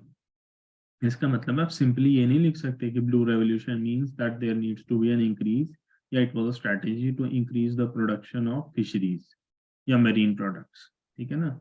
उसको आप आगे 2-3 और उसके पॉइंट्स बताएंगे, right. Some of the aspect, some of the features of blue revolution, right. तभी मान लो अगर इंटरनल डिवीजन कुछ ऐसी है, ठीक है, कि डिफाइन करने के 3 नंबर है, प्रॉब्लम्स के 6 नंबर और स्ट्रैटेजीज के 6 number, right. Do you think आपकी 2-3 लाइन की डेफिनेशन पे आपको 3 नंबर मिल जाएंगे, राइट। नेवर गोना हैपन, है ना। तो जहां पर क्वेश्चन में आपसे एक्सप्लिसिटली वो डिफाइन करने को पूछ रहा है, वहां पर डिफाइन का मतलब है कि आप थोड़ा सा उसको एक्सप्लेन भी करिए, ठीक है। most of you made this small mistake, ठीक है। along with definition give some more points, ठीक है, according to marks weightage। तो आप क्या बोल सकते हैं, it is about expanding aquaculture, fisheries, marine products, tapping fisheries, ठीक है। it was about the establishment of development agency, ठीक है, promoting it as an allied activity, launched during 5-year plan, adopting new technologies related to breeding, rearing, marketing। then आप कह सकते हो due to the blue revolution of that time, today India is the second largest fish product, India has the second rank in fish production, right। फिर आप बता सकते हो presently India's fish is fishy sector is mainly inland dominated and less marine, कुछ इस तरीके से आपने बता दिया। then you will say however there are certain issues we face in fishery sector, right। Important लोगों ने गलतियां क्या करी है कि इंफ्रास्ट्रक्चर के इश्यूज हैं, टेक्नोलॉजी के इश्यूज हैं, राइट, उनको स्किल नहीं दी गई है। Course these are important points, but ये GS3 में लिखोगे तब ज्यादा इंपॉर्टेंट होगा। GS1 में जब क्वेश्चन पूछा गया, मतलब question has been asked in GS1, you should write more according to GS1, ठीक है। अब इतना तो आपको पता है ना कि अगर पिसिकल्चर पे क्वेश्चन पूछा तो उसने हिस्ट्री से तो नहीं पूछा, सोसाइटी से तो नहीं पूछा, of course the question is from geography, right. Geography के अकॉर्डिंग लिखना है कि ट्रॉपिकल फिशरीज है इंडिया में where the diversity is more which reduces the economies of scale, ठीक है ना। they have more fat content and this makes them less nutritious, ठीक है। there is issue of preservation in tropical climates, lack of availability of backwaters like in Norway, ठीक है। India lakhs good fishing grounds, ठीक है, fogs, currents, ये सब नहीं है, ठीक है। फिशरीज इम्पैक्टेड ड्यूरिंग मानसून, ठीक है, मानसून के टाइम पे कंप्लीट फिशरी का बिजनेस ठप हो जाता है, right. Indians are vegetarians, therefore there is less market, ठीक है। Then most of the local small bodies in India are multiple use bodies, जो lakes वगैरह हैं आपके, ऐसे नहीं कि सिर्फ फिशरी के लिए यूज हो रहे हैं, right, they are multiple use bodies. इस कारण से यील्ड जो है उन बॉडीज से फिशेस का वो कम निकलता है, राइट। ये सब पॉइंट्स आपके मेजर रहने चाहिए इसमें। Then you will next come to the things कि बॉर्डर डिस्प्यूट्स हैं, टेक्नोलॉजिकल इश्यूज हैं like non mechanised boating, hindering deep sea fishing, lack of fish processing units, seeds का इशू, स्टोरेज का, लॉजिस्टिक्स का, ट्रांसपोर्टेशन का, मार्केटिंग, ठीक है। ये एंसिलरी पॉइंट्स होने चाहिए, these should not dominate your answer, ठीक है, इन GS1, राइट। कोई डाउट इसमें, इश्यूज में किसी को? ठीक है, नेक्स्ट यू विल से स्ट्रैटेजीज क्या क्या है। अब स्ट्रैटेजीज में आप ज्यादा कुछ ज्योग्राफिकल फैक्टर्स में बदलाव तो कर नहीं सकते, ठीक है, तो स्ट्रैटेजी आपकी वही कॉमन रहेंगी GS3 वाली, ठीक है ना। यू विल से enhance the potential, dedicated water bodies, ornamental fishing, किसी ने टूना फिशिंग भी लिखा था, वो भी सही पॉइंट है, right. Infrastructure, logistics, processing facilities, technology, ठीक है, और ये सब points. Dedicated ministry, skill upgradation, committees एक दो मेंशन कर देना, मीना कुमारी कमेटी है और डीप सी फिशिंग, एक पता नहीं दिलीप कुमारी कमेटी, कौन सी दिलीप कमेटी ऐसे करके थी, ठीक है, वो भी मेंशन कर सकते हो। एंड यू से government has taken these steps and in this present government blue revolution has been given a new urge, right, however the following needs to be done, way forward देके खत्म कर दी, right. PM संपदा, PM मत्स्य कौन सी है, PM मत्स्य संपदा योजना का मेंशन जरूर करना, राइट। एक किसी बच्चे ने सिर्फ इसको लिखा था संपदा योजना, राइट, वो गलत है। संपदा योजना was for anyone, food processing के लिए था वो सिर्फ, इधर वो गलत हो जाएगा। मत्स्य, आई गेस मत्स्य संपदा योजना ही है ना ये, यस सर, है ना, तो इसका लिखना, प्लस जो एक दो और इनिशिएटिव्स आपके दिमाग में आए उस टाइम वो लिख देना। The point of discussing this question was, and the mistakes students make is कि ये जो है ये नहीं आता है, right? ये अगर नहीं आएगा, you will just score let's say 4.5 at max, a 5 out of 15. जिसने ये लिख दिया, you will somewhere score around an 8.5 out of 15. ठीक है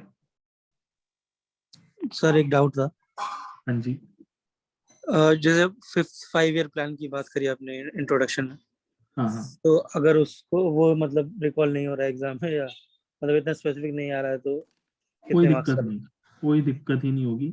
डिफाइनिंग ब्लू रेवोल्यूशन से मेरा सिंपल ये मतलब था कि सिर्फ 2 लाइन में उसको, 3 लाइन में उसको लिख कर मत छोड़ दे, right. Take it to at least let's say 6 lines और सो, या फिर 3-4 पॉइंट्स बताएं उसके बारे में। 5th 5 ईयर प्लान तो मैंने भी आज ही पढ़ा है, मुझे भी अभी पता चला, ठीक है, लेकिन ये किसी को रिकॉल नहीं होगा, ठीक है ना। लेकिन फिशरीज इंपॉर्टेंट टॉपिक है फ्रॉम GS3 परस्पेक्टिव, राइट, तो एटलीस्ट उसका बेसिक आइडिया आपको होना चाहिए था, FFDA और ये सब वाला, right.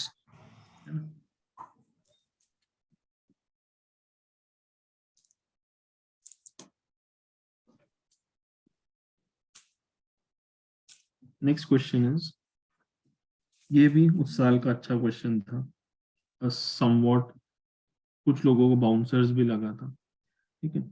What is the significance of industrial corridors in India? Identify industrial corridors, explain their main characteristics. ठीक है, पहले आप बता देंगे क्या है, it is a specific geographical area to generate industrial development following the cluster based approach, ये सब लिख देंगे, ठीक है। मल्टीमोडल ट्रांसपोर्टेशन, थोड़ा सा सेंस ऑफ अवेयरनेस बहुत जरूरी होती है।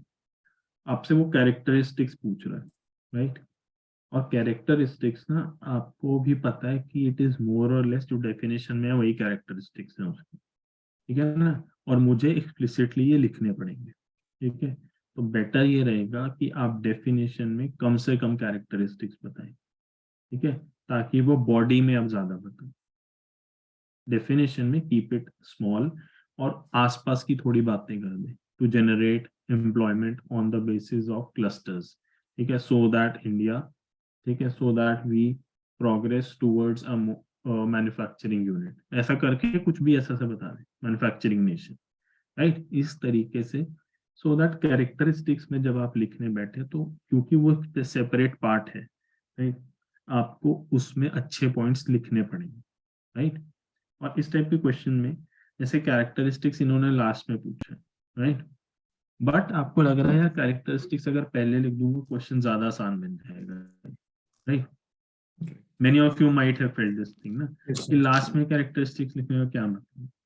तो इन माय ओपिनियन ना, to ease the things you can write that thing, ठीक है, कि characteristics of dedicated freight corridors, ठीक है, आपने मेन कॉरिडोर्स बना दी, ठीक है, then you will say significance, क्योंकि नेचुरल फ्लो भी यही आंसर क्या है, सॉरी क्या है आपके कॉरिडोर्स, इंडस्ट्रियल कॉरिडोर्स, क्या उसके कैरेक्टरिस्टिक्स हैं, उसके एग्जांपल्स क्या हैं, सिग्निफिकेंस क्या है, राइट। सर इस क्वेश्चन में जैसे 3 डायमेंशन पूछे हैं उन्होंने, आइडेंटिफाइंग, सिग्निफिकेंस और कैरेक्टरिस्टिक्स, तो सबके 5-5 मार्क्स ही होंगे क्या, मतलब मार्क डिस्ट्रीब्यूशन? मे बी आप कह सकते हो, ठीक है, मे बी लेट्स से इसको शायद 3 नंबर दे दे, इसको आपने 6 दे दिए, इसको आपने 6 दे दिए, इसको 5 देना तो थोड़ा मुश्किल है, सिर्फ 5 नाम लिखने से 5 नंबर तो मिलने नहीं वाले, है ना।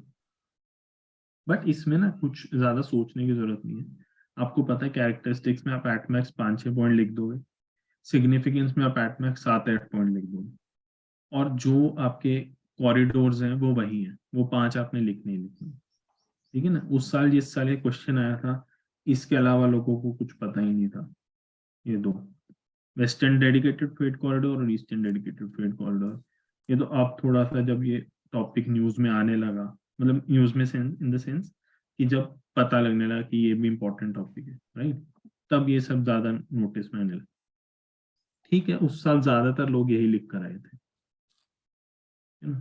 तो DMIC, EDFC, Chennai Bangalore, Bangalore Mumbai and east coast economic corridor, जिसका फर्स्ट फेज है वाइजैक टू चेन्नई, राइट। इसका एक मैप बना देना, इफ पॉसिबल टर्मिनल स्टेट्स वहां मेंशन कर देना, राइट।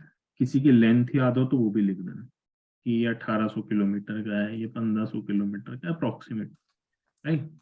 ये भी एक ऐसा क्वेश्चन है जिसमें शायद ज्योग्राफी ऑप्शन वालों को स्लाइट एडवांटेज मिल जाए, राइट, बट नो वरीज, कहीं ना कहीं सबको मिल जाएगा ये, ठीक है। कैरेक्टरिस्टिक्स में ये बताया, multi modal transport, high speed connectivity, cluster based approach, efficient infra, state of the art facility, efficient logistics and transhipment hubs, ठीक है, हिंटरलैंड कनेक्टिविटी, जो मन में आए फिर वहां पे लिख दो, राइट, वो गलत नहीं होने वाला।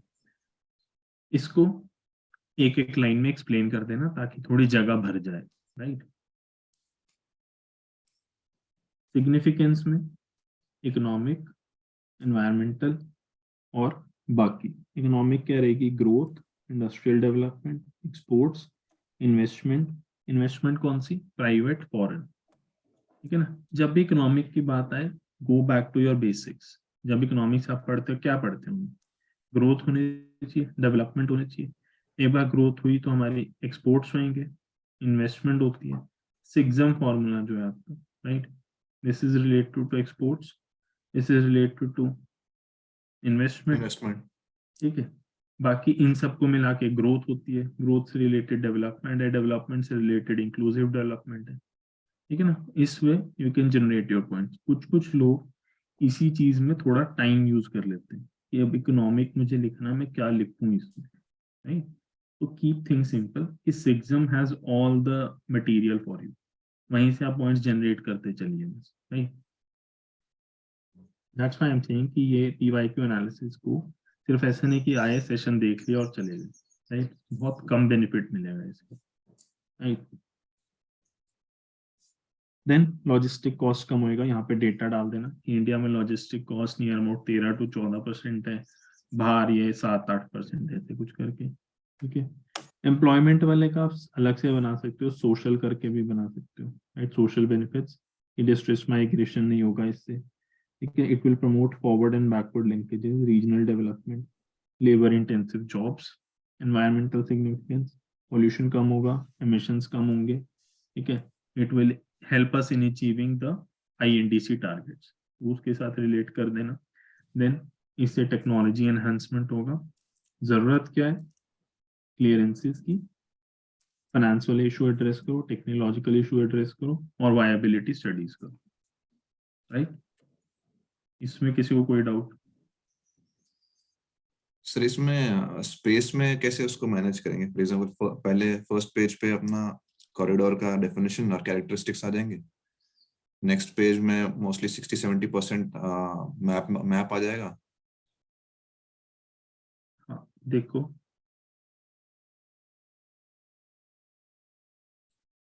मान लो 10 मार्कर में पूछा है, ठीक है, यहाँ पे तो क्वेश्चन ही प्रिंटेड होगा आपका इतने एरिया तक, राइट। यहाँ पर आप छोटी सी डेफिनेशन लिख दोगे, यहाँ तक स्पेस आ गई डेफिनेशन, यहाँ पर आप कैरेक्टरिस्टिक्स लिख दोगे इतने एरिया में, ठीक है, ब्रॉडली यहाँ पे आपने लिख दिया मेन आपके कॉरिडोर्स कौन से हैं, मे बी वो यहाँ तक खत्म हो गया आपका, राइट। यहाँ पर आप पूरे में सिग्निफिकेंस लिख दोगे, यहाँ कंक्लूजन आएगा छोटा, बहुत छोटा, राइट, इतना ही रहेगा इसमें, और इससे ज्यादा नहीं कर सकते। नेक्स्ट इज, या फिर आप क्या कर सकते हो, यहाँ पर डायरेक्ट डायग्राम बना दिया और वो ये वाली चीज एलिमिनेट कर दी, ठीक है, कौन से कॉरिडोर्स है वो एक्सप्लेन ही आपने मैप से कर दिया, ठीक है ना। जब 15 नंबर का आता है, यहाँ पे क्वेश्चन प्रिंटेड है आपका, यहाँ इंट्रोडक्शन आ गया, इंट्रोडक्शन मान लो यहाँ तक चला गया, राइट, थोड़ा सा 2-3 लाइन, कैरेक्टरिस्टिक्स मान लो आपके ये डायग्राम यहाँ आ गया, सिग्निफिकेंस यहाँ आ गया, यहाँ एंड हो गया। सर इसमें चैलेंजेस लिखने का जरूरी है क्या, कि क्या क्या प्रॉब्लम्स हैं इंडस्ट्रियल कॉरिडोर्स के वगैरह ऐसा कुछ? क्योंकि ऑलरेडी काफी पार्ट्स पूछे हैं तो नहीं इतना, मतलब वो बचती नहीं है स्पेस, आप लास्ट की तरफ लिख सकते हो, to give this thing an impetus, right, a positive momentum, there is a need to address the viability study and the clearances and the credit issues, financial issues, इस तरीके से इसको खत्म कर देना। And also government has took some initiatives, तो एक दो के मेंशन कर देंगे तो भी हो जाएगा। हाँ, the following initiatives are in the right direction. Okay.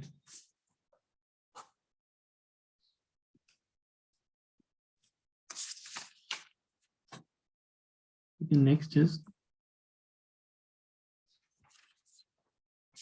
how is efficient and affordable urban mass transport key to rapid economic development in India? Again, I would say एक generic question है जो ज्यादा आपकी बाकी चीजों को टेस्ट नहीं कर रहा कि कोर ज्योग्राफी के कंसेप्ट्स कितने आपकी हैं, रादर इट इज टेस्टिंग कि आप ज्योग्राफी के कंसेप्ट्स को नॉर्मल चीजों में अप्लाई कर पा रहे हैं कि नहीं कर पा रहे, राइट। अर्बन मास ट्रांसपोर्ट की बात करिए तो थोड़ा सा ओपन एंडेड क्वेश्चन है, ऑलमोस्ट एनीथिंग, राइट, पैसेंजर्स के लिए डोमिनेटेड रहेगा, लेकिन अगर आप गुड्स वगैरह की भी बात करना चाहें वो भी कर सकते हैं, बट एक आध पॉइंट, राइट। इंट्रोडक्शन की rapidly growing India had this much percentage, ठीक है, हमारा $5 ट्रिलियन इकोनॉमी का वो है, ठीक है, लेकिन फॉर द मतलब to realise our potential of the growth we require good public transportation which is efficient and affordable, इस तरीके से लिख दिया। या फिर आप कह सकते हो कि India is urbanising at this rate, present urbanisation is this, by 2030-2050 ये हो जाएगा, and for this we need good public transportation system, ये लिख दिया। then you'll say why it is the key, इसके कारण क्या है। फर्स्टली अर्बनाइजेशन बढ़ रहा है, वही कारण है, ठीक है, तो कंजेशन कम करने के लिए, कम्यूटेशन आसान करने के लिए, to make urbanisation sustainable, right, आपके ये जरूरी है, ठीक है, because urbanisation will drive industrialisation drives urbanisation, तो अगर ट्रांसपोर्टेशन सही नहीं हुआ तो वो मेसी अर्बनाइजेशन होगा, राइट। ये आप यहाँ पे वर्ल्ड बैंक जब अर्बनाइजेशन वाला टॉपिक पढ़ते हैं आपने पढ़ा होगा, world bank said India's urbanisation is messy, right, इस टाइप के कीवर्ड्स डाल सकते हैं बीच में। देन इनसे कि ये एक तो हो गया कि ये एक जगह है, राइट, इसके अंदर आपको ट्रांसपोर्टेशन सही चाहिए ताकि यहाँ पर अर्बनाइजेशन सही रहे, ठीक है ना। लेकिन जो बाहर से लोग आ रहे हैं, जो माइग्रेशन होगा, ठीक है, उसको भी आपको इफेक्टिवली काउंटर करना है, ठीक है। उसके लिए भी you need good transportation, tier 2 cities में भी, टीयर 2 से यहाँ तक भी, राइट, ताकि डिस्ट्रेस माइग्रेशन को प्रिवेंट किया जाए, रीजनल डेवलपमेंट और सैटेलाइट टाउन्स जो है उसको ठीक से बनाया जाए, राइट। रीजनल डेवलपमेंट का एक जो मोस्ट इंपॉर्टेंट चीज है डेवलपमेंट के लिए चाहिए होती है वो है कि आपकी ट्रांसपोर्टेशन आर्टरीज सही तरीके से बने, राइट। अगर वो गलत होगी तो हमेशा ही आपका हमेशा ही आपका डेवलपमेंट लॉपसाइडेड रहेगा, राइट। इसमें कोई डाउट किसी को? तो एक एस्पेक्ट होगा कि हमें अर्बनाइजेशन को कंजेशन फ्री करने के लिए या फिर to make it a sustainable thing we need good transportation, and as India is rapidly urbanizing. दूसरा है to prevent distress migration, to promote the growth of tier 2 tier 3 cities, ठीक है, इसलिए हमें ये अपना ट्रांसपोर्ट सही करने की जरूरत है, right, requiring connectivity to allow seamless movement, ये हो गया। जनरल से there is an environmental aspect, pollution कम करना है, ग्लोबल वार्मिंग करना है। अब कुछ लोग ना इसको यहीं पर छोड़ देंगे, राइट। क्वेश्चन देखिए क्या है, you have to relate it to economy, right, economy से आपको रिलेट करना है। बेस्ट होगा कि आप इस पॉइंट को भी इकोनॉमी से रिलेट करें कि कैसे पोल्यूशन के कारण जीडीपी पर फर्क पड़ता है, राइट, तभी आपका ये पॉइंट मोर इफेक्टिवली इकोनॉमी से रिलेट हो, right. Then you will say it will promote inclusive growth, ठीक है। क्यों? अफोर्डेबल अगर आप बनाओगे तो it will make things affordable for people, right, उनका एक्सपेंस कम होगा, ठीक है। It will enhance participation of women in workforce, right, इस तरीके से इकोनॉमिक डेवलपमेंट बढ़ेगा। यहाँ पर कुछ डेटा डालना चाहो डाल सकते हो कि अगर इक्वल पार्टिसिपेशन हो जाता है तो इतना % इंडिया का जीडीपी ग्रो कर जाए, राइट, वो कॉमन डेटा जो आप पढ़ते हो। It will improve productivity of people due to reduce congestion, thus promote development of human capital and human development। कुछ keywords डाल दिए इसके अंदर, right? It will stimulate infrastructure development, employment, technology, investment। आप ये देख रहे हैं पॉइंट्स की प्रायोरिटी क्या है, ठीक है। ऐसा नहीं होना चाहिए कि ये पहला पॉइंट बना दिया, राइट, वो गलत हो जाती है चीज। जो सबसे मुख्य मुद्दे हैं उनको पहले लिखें, लास्ट में ये सब miscellaneous type of points लिखें, right? Important चीज है कि इस टाइप के क्वेश्चन को देखकर घबराना नहीं है, सिंपल तरीकों से पूछो। वो पूछ रहा है आपसे कि जब मास ट्रांसपोर्टेशन, पब्लिक ट्रांसपोर्टेशन सिस्टम होगा उससे डेवलपमेंट कैसे हो। एक तो बात है कि जब अच्छा ट्रांसपोर्टेशन सिस्टम होगा तो कंजेशन कम होगा, पोल्यूशन कम होगा और it will promote sustainable urbanisation, ठीक है। आप खुद सोचिए अगर पब्लिक ट्रांसपोर्टेशन सिस्टम अफोर्डेबल है तो इट विल, जो गरीब लोग हैं उनके लिए वो इफेक्टिव होगा, उनकी पार्टिसिपेशन इन द इकोनॉमी बढ़ाएगा, right. Then you can say productivity और वो वाले एस्पेक्ट आ जाएगा, राइट। एग्जांपल आप दे सकते हो, इन कुछ भी आपको एक नॉर्मल एग्जांपल अगर कुछ याद हो आप वरना खुद से बना दो कि according to a McKinsey study, कुछ भी खुद से लिख के कि an average person in Bangalore spends around 2 hours daily in traffic, right? An average person working in an IT company spends around 2 hours in traffic। कुछ भी इस तरीके से जो लॉजिकल से आपको डेटा लगता है वो बना। मोर और लेस आपको ना इस टाइप के क्वेश्चंस में डेटा से सब्सटैंशिएट करना होता है चीजों, कीवर्ड्स एंड डेटा से, क्योंकि ना लिखने को सारे लोग वही कॉमन बातें लिख रहे होंगे, ये है वो है वो।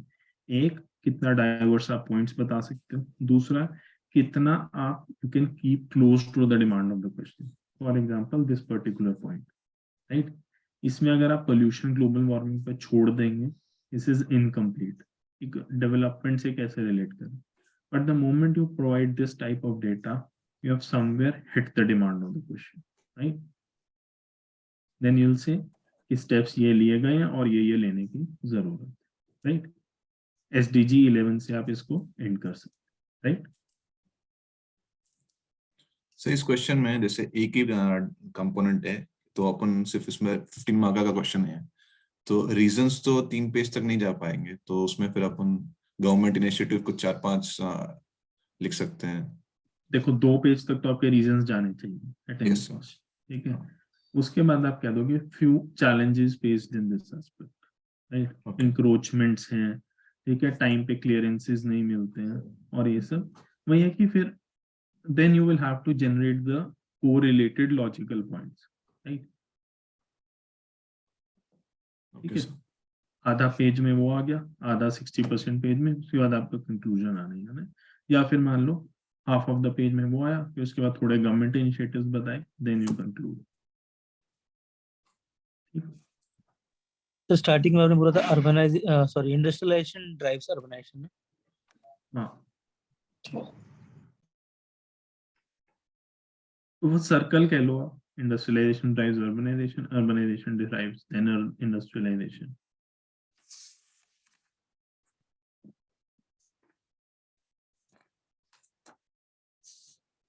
मतलब यू कैन से कि urbanization is a location factor for industrialization, right?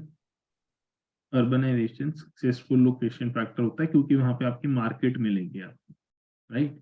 वहां पे इंडस्ट्रीज जाना चाहेंगे, जैसे ऑटोमोबाइल इंडस्ट्री है तो ज्यादातर वो अर्बन एरियाज के आसपास ही दिखेगी, right. Next is safeguarding art and heritage is the need of the moment. Discuss, ये 10 मार्क का क्वेश्चन था। इसमें लोग पहली बात है क्योंकि कल्चर में लोग एक्सपेक्ट करते हैं कि वो पूछेंगे आपके बुद्धिस्ट स्तूपास और ये सब, ठीक है। The moment people saw this question थोड़ा सा डर भी लगा था उन्हें कि अब इसमें कैसे क्या लिख, क्योंकि जेनेरिक पॉइंट्स तो सारे लिख सकते हैं, राइट, लेकिन अच्छा आंसर कैसे लिखें, ठीक है ना। इस टाइप के क्वेश्चन में the more logical dimensions you can generate, the more value rich your answer would be। ऐसे डायमेंशन अभी देखते हैं। फर्स्ट चीज आप बता दो कि इंडिया एक एंशिएंट सिविलाइजेशन, एक रिच सिविलाइजेशन है, having a rich history of art, culture, heritage which has been sustained till today, ऐसा आप करके आपने बता दिया, ठीक है। however we need to safeguard it today, ठीक है। अगर 15 नंबर में है तो इस वाले पैराग्राफ को थोड़ा और बता दो, right. however we have been facing certain issues in recent times like इस करके कुछ 1-2-3 कीवर्ड डाल देना, ठीक है।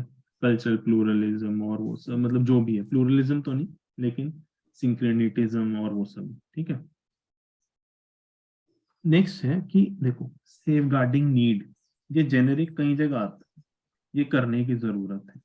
एक तो आपको ये करने की क्यों जरूरत है, एक्स चीज हमें करने की जरूरत है, राइट। मैं क्या देखता हूँ उसको करने की जरूरत है, एक इसकी कुछ इंपॉर्टेंस तभी हमें इसको सेफगार्ड करना है, राइट। दूसरा एस्पेक्ट इसका ये आता है इसको कुछ थ्रेट्स, राइट। एक इसकी इंपॉर्टेंस है कुछ, दूसरा इसको कुछ थ्रेट्स, ठीक है। मान लो एक्स को सिर्फ थ्रेट्स होते, राइट, उसकी इंपॉर्टेंस बहुत कम होती तो सवाल ना बनता, राइट। इंपॉर्टेंस ही नहीं है जब, तो रहे ना रहे एक ही बात है, राइट। और मान लो इंपॉर्टेंस है थ्रेट्स नहीं है, ठीक है, तो भी कोई सवाल नहीं ज्यादा बनता, क्योंकि जब कोई थ्रेट ही नहीं है तो कोई there is no point to discuss the thing. आपको ऐसे सोचना है कि आर्ट एंड हेरिटेज को उसकी कुछ सिग्निफिकेंस है एंड उसके कुछ थ्रेट्स है, इसलिए उसको हमें सेफ गार्ड करना, राइट। you'll see, अब इसको भी आप डिवाइड कर सकते हो इंपॉर्टेंस। आर्ट एंड कल्चर की 2 टाइप की इंपॉर्टेंस, एक जो हम फील कर सकते हैं, ठीक है, एक जो हम देखते हैं, राइट। एक इंटेंजिबल वैल्यू है उसकी, एक उसकी टेंजिबल वैल्यू, राइट। इस तरीके से आप डिवाइड कर सकते हैं। इंटेंजिबल वैल्यू क्या, it is a part of soft power, right. Health benefits like yoga, AYUSH, ठीक है। Recreation like you can connected with, इन लोगों को आजकल वो जो नेचुरोपैथी और वो सब वाला भी जो कंसेप्ट चल रहा है वो सब, ठीक है। Then connecting to tradition is important, connecting to roots, promoting unity, ठीक है, फेस्टिवल्स हो गया, अलग अलग मॉन्यूमेंट्स पर जाना, ठीक है, अगर हम उनको प्रिजर्व करके रखेंगे तो दैट शोज कि we are promoting the unity, ठीक है, अलग अलग कल्चर्स के लोग उधर जाएंगे, अलग अलग रिलीजन्स के लोग उधर जाएंगे, ठीक है. If we let's say destroy और if we let the art and architecture या culture get destroyed on the basis कि एक पर्टिकुलर रिलीजन का है, ये पर्टिकुलर एस्पेक्ट्स या पार्ट ऑफ कल्चर से रिलेटेड है, तो वो हमेशा ही आपकी यूनिटी को थ्रेटन करेगा, राइट. तो ये है इसकी इंटेंजिबल वैल्यू. टेंजिबल वैल्यू क्या है इसकी? सबसे बड़ी, टूरिज्म प्रमोट करता है, उसमें you right various things, cultural tourism, rural tourism, ठीक है. इसमें आप एग्जांपल दे सकते हो प्रसाद स्कीम, ठीक है. देन यू से एम्प्लॉयमेंट बढ़ाता है, इंफ्रास्ट्रक्चर डेवलपमेंट बढ़ाता है, ये इसकी इंपॉर्टेंस है, इसलिए हम इसको, इसकी कीमत है, राइट. कीमत एक चीज है, इसको कुछ थ्रेट्स भी होंगे, right?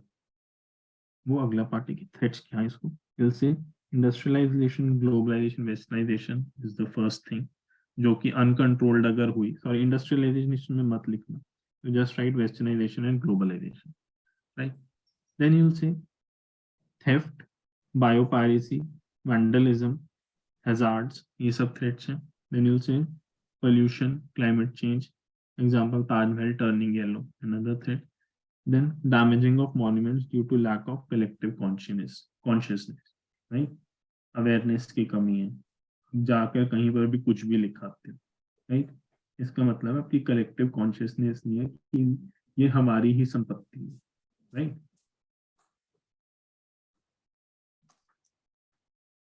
कोई डाउट इसमें? सर इस क्वेश्चन में ब्रेनस्टॉर्मिंग के टाइम पे मुझे एक प्रॉब्लम आया था कि मैंने हेरिटेज को बहुत नैरो ले लिया था कि सिर्फ मॉन्यूमेंट्स या सिर्फ जो फिजिकल स्ट्रक्चर्स है, आर्किटेक्चर है, उससे रिलेट किया था. लेकिन आई थिंक उसको फिर हम language, literature, yoga, dance forms, music, cuisine, food, इन सब में भी शायद कनेक्ट कर ही पाएंगे. टोटल अगर आर्किटेक्चर कीवर्ड मेंशन्ड है तो अलग बात है, आर्ट कीवर्ड मेंशन्ड है तो अलग बात है. अगर कल्चर, सिविलाइजेशन, हेरिटेज, ये सब ब्रॉड कीवर्ड्स मेंशन्ड है तो आप उसको टोटली लेकर जाए, राइट. ठीक है, फिर आप बता देंगे सोल्यूशन क्या है. Role of the institutions like कौन सा था, सीसीआरटी, इंटैक्ट, एएसआई, ठीक है, इनके स्किल्स बढ़ाओ, रिसोर्सेज बढ़ाओ, enforcement of laws, reduce the human print and pollution. Then there should be awareness and value, right. You can mention fundamental duty as well, right, कि इनको प्रोटेक्ट करना हमारी fundamental duty है, ठीक है. तो फंडामेंटल ड्यूटी से स्टार्ट कर सकते हैं क्या? इंट्रो में ही डाल दिया. मैं कहूँगा कंक्लूजन बेटर रहेगा, क्योंकि ना इंट्रोडक्शन में आपके पास स्कोप है वो कल्चर को थोड़ा सा डिफाइन करने का, है ना. You just set the ground for that कि मैं कहाँ जाने वाला हूँ. ये क्वेश्चन उस टाइम पे आया था जब एक बार गवर्नमेंट ने रूल्स डाइल्यूट किए थे ना, मॉन्यूमेंट्स वाले, 100 मीटर के अंदर मॉन्यूमेंट्स के कंस्ट्रक्शन अलाउ कर दिया था. हाँ, देखो अगर ऐसा कुछ हुआ, मतलब मान लो करंट कंटेक्स्ट है ना इसका, तो आप इसका मे बी उसको उस कंटेक्स्ट से भी शुरू कर सकते हो, इंट्रोड्यूस कर सकते हो, राइट, है ना. ठीक है. Next is examine the linkages between 19th century Indian Renaissance and emergence of national identity. Question मुश्किल नहीं है, क्वेश्चन को आंसर करना मुश्किल है, राइट. सबको पता है इंडियन रेनेसा क्या है, ठीक है, सबको पता है नेशनल आइडेंटिटी क्या है. लिंक कैसे करें दोनों चीजों को, राइट. ये कह रहे हैं जब इंडिया में रेनेसा हुआ उसके बाद हमारी एक खुद की पहचान उभर के आई, राइट. उसको आप लिंक करिए वो कैसे हुआ. गलतियां लोग क्या करते हैं, एबॉलिशन ऑफ कास्ट सिस्टम, ठीक है, चैलेंजिंग कास्ट सिस्टम हुआ, challenging the women related evils, ये वो, ठीक है, मतलब पूरा इसको ऐसा क्वेश्चन बना देते हैं कि क्वेश्चन हैज बीन, मतलब पूछा उन्होंने ऐसा हो कि critically detail the aspects of the social reforms in the 19th. Question ये नहीं है. Question they are asking is sir but Indian renaissance तो बस सोशल और कल्चरल स्फीयर तक ही वो था ना, अपने आप को मतलब लिमिटेड था एक तरह से देखा जाए तो। हाँ वो तो है, मैं आई am not denying this thing. मैं ये कह रहा हूँ कि सिर्फ और सिर्फ ये मत लिखते रहो कि ये था सोशल रिफॉर्म, ये था सोशल रिफॉर्म, ये था सोशल रिफॉर्म, ये था सोशल रिफॉर्म। राइट, क्वेश्चन है लिंक कैसे हुआ ये नेशनल आइडेंटिटी के साथ। राइट, हमारी एक पहचान, जो हमारी एक हम इंडियन है, वो वाली पहचान को इसने आगे लाया है। राइट, वो कैसे हुआ, ठीक है ना। ठीक। इंट्रोडक्शन देखो, इस टाइप के क्वेश्चंस में सबसे बेस्ट इंट्रोडक्शन रहता है, आप बैकग्राउंड दे दो चीजों, राइट, क्योंकि डेफिनेशन आप दे नहीं सकते यहाँ पे, ठीक है ना। डेफिनेशन अगर आप रेनेसां की दोगे, वहां पे भी आपको बैकग्राउंड ही बताना पड़ेगा, डेटा कोई होगा नहीं आपके पास। बेस्ट है बैकग्राउंड बता दो कि first half of the 19th century में evils like Sati Parda prevailed. Then there was a flow of ideas from West, and initiatives of Indian intellectuals for social reforms resulted in genesis of Indian Renaissance, which battled for equality and justice in various aspects. कुछ इस तरीके का introduction आपने दे दिया, right. This Renaissance, भाग्य पाएंगे, this Renaissance contributed to emergence of a concrete national identity in various ways. Right, आप linker इस टाइप का जरूर दिखाएंगे, राइट, ताकि एग्जामिनर को पता लगना चाहिए कि यू आर देयर, ठीक है, जो सवाल है वहीं पर है आप। कैसे हुआ वो, सबसे पहले इस टाइप की मूवमेंट्स ने आपके इंडिया के पास्ट को रिवाइव किया कि भाई इंडिया पहले भी कुछ था, उसकी एक पहले एक आइडेंटिटी थी, राइट। जो आपने ब्रिटिशर्स ने हमें ये कहा है ना कि we are uncivilised people, right, having no culture, having no civilization, ऐसा नहीं है, right, we have had a huge history, a very rich history, right, so एक proud वाली feeling आई लोगों में once they read about Swami Vivekananda, Arya Samaj, ठीक है, back to Vedas, that India was a great cultural nation in the past, ठीक है। स्वामी विवेकानंद जी की speech regarding at Chicago, right, that instilled a sense of pride among Indians, ठीक है। Then there were translation of Indian texts in English, right, वहां से भी एक pride आया कि भाई इंग्लिश में कन्वर्ट हो रहे हैं हमारे टेक्स्ट, राइट। ये समझे आप, इंडिया का एक पास्ट रिवाइव हुआ होगा, ठीक है। Then there was criticism of foreign rule and identity, एक तो हमारा पास्ट रिवाइव हुआ, हमारी आइडेंटिटी रिवाइव हुई, और जो हम आज तक समझते थे कि foreigners you know they are the most superior race here, right, उसकी भी क्रिटिसिज्म हुई, ठीक है। They are not the most civilized people, ठीक है। Arya Samaj, they criticize Christian missionaries, Singh Sabha criticize Christian missionaries, ठीक है। movement of foreigners like what I said, YB movement, ये कौन सी है,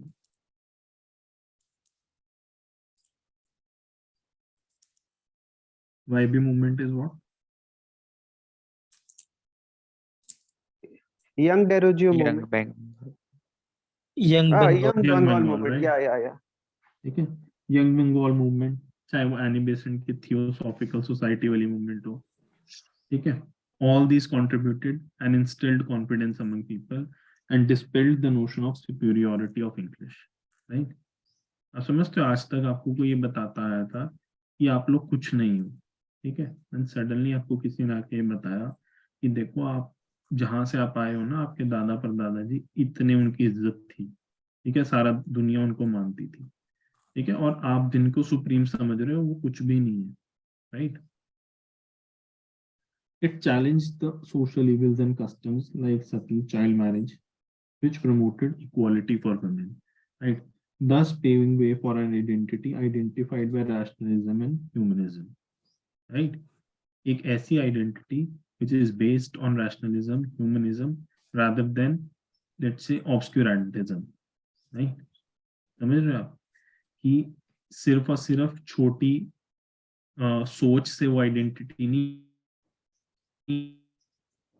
आ रही, वो रैशनल ह्यूमन नेचर से आइडेंटिटी आ रही, ठीक है। Then movements against casteism promoted a unified identity rather than an identity based on caste, ठीक है। ये सब मेन पॉइंट्स हैं। गलती लोग ये करते हैं कि without linking it to national identity इसको आंसर कर दी, राइट। एक और गलती क्या करते हैं कि डेट वो नहीं दिया, एग्जांपल्स नहीं दिए।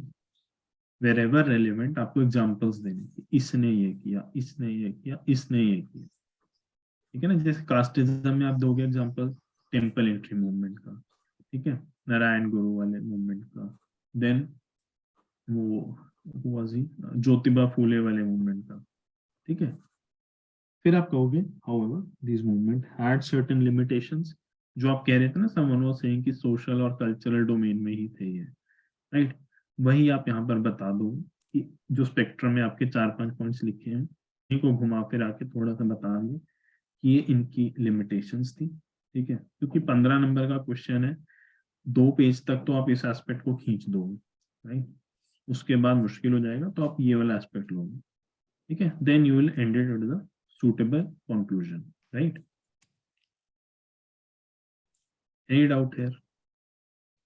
सर इसका कंक्लूजन इंडियन रेनेसा को आज तक एक्सटेंड करेंगे, अभी भी डेवलप होता जा रहा है Indian Renaissance was a significant aspect which contributed not only to our freedom struggle, right, but also in forming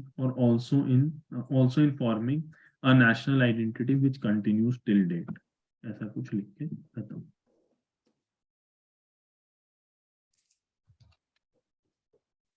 ठीक है।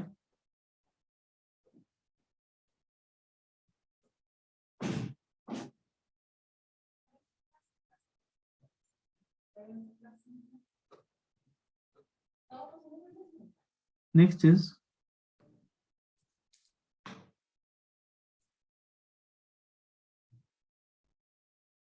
assess the role of British imperial power and complicating the process of transfer of power during the 1940s, right? Again इस type के questions में best है एक background दे दो कि 1930s में आते आते due to World War and other things, it was clear that freedom was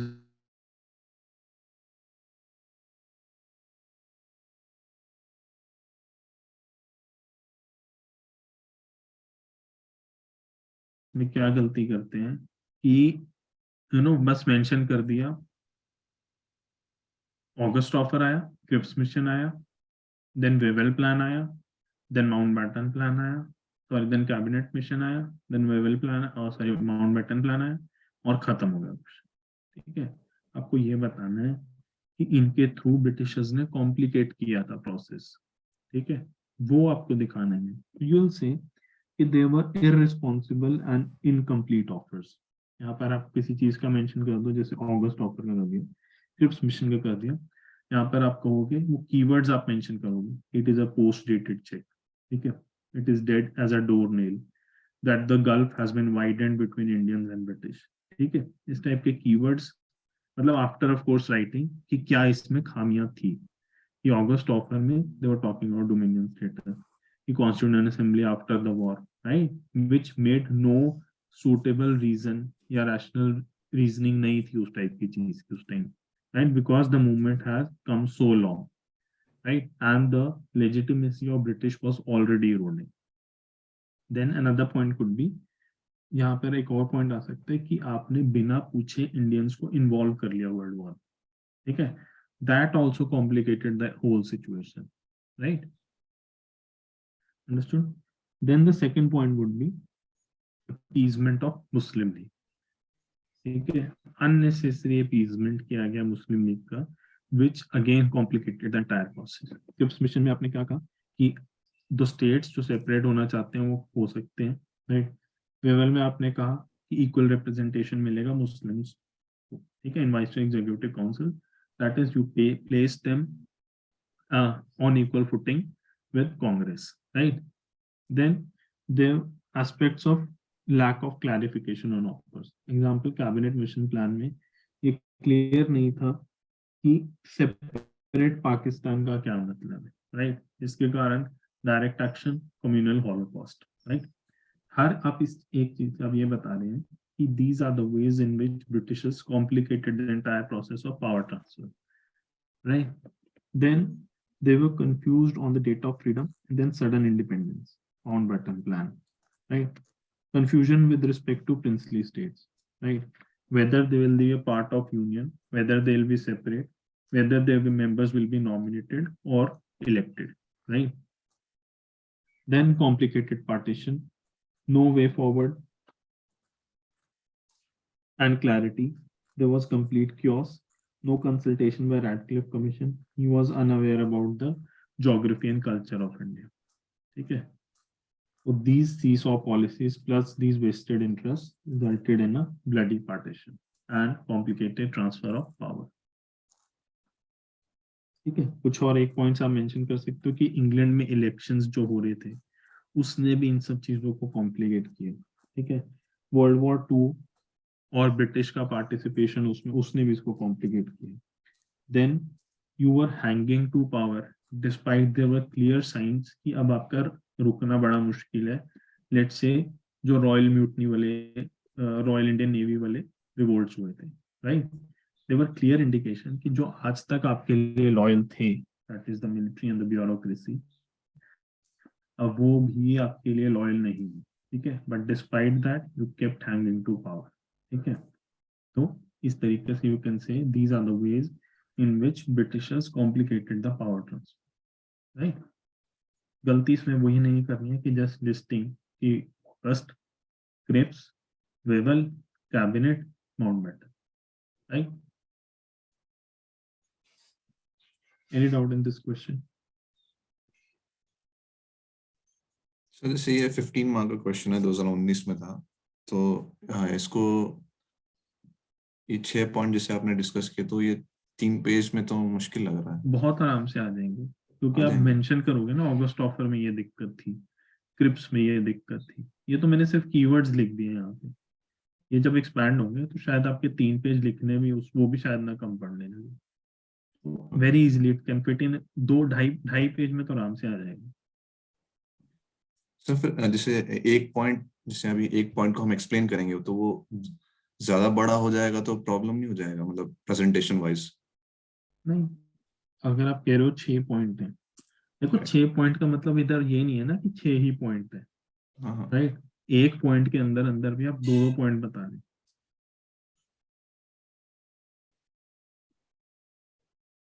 यहाँ तक मान लो आपका इंट्रोडक्शन खत्म हो गया, यहाँ पे मान लो आपका कंक्लूजन खत्म हो गया, यहाँ पे मतलब यहाँ कंक्लूजन आएगा. तो this is the space you are having. तो 1 मान लो पहला पॉइंट बढ़ा है थोड़ा, यहाँ तक आ गया. 2, 3, 4, 5, 6. ठीक है ना?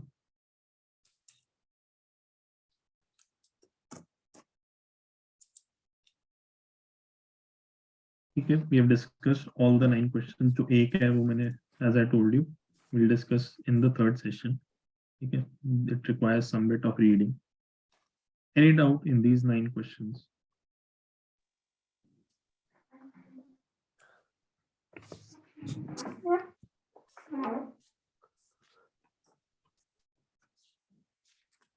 कोई डाउट किसी को?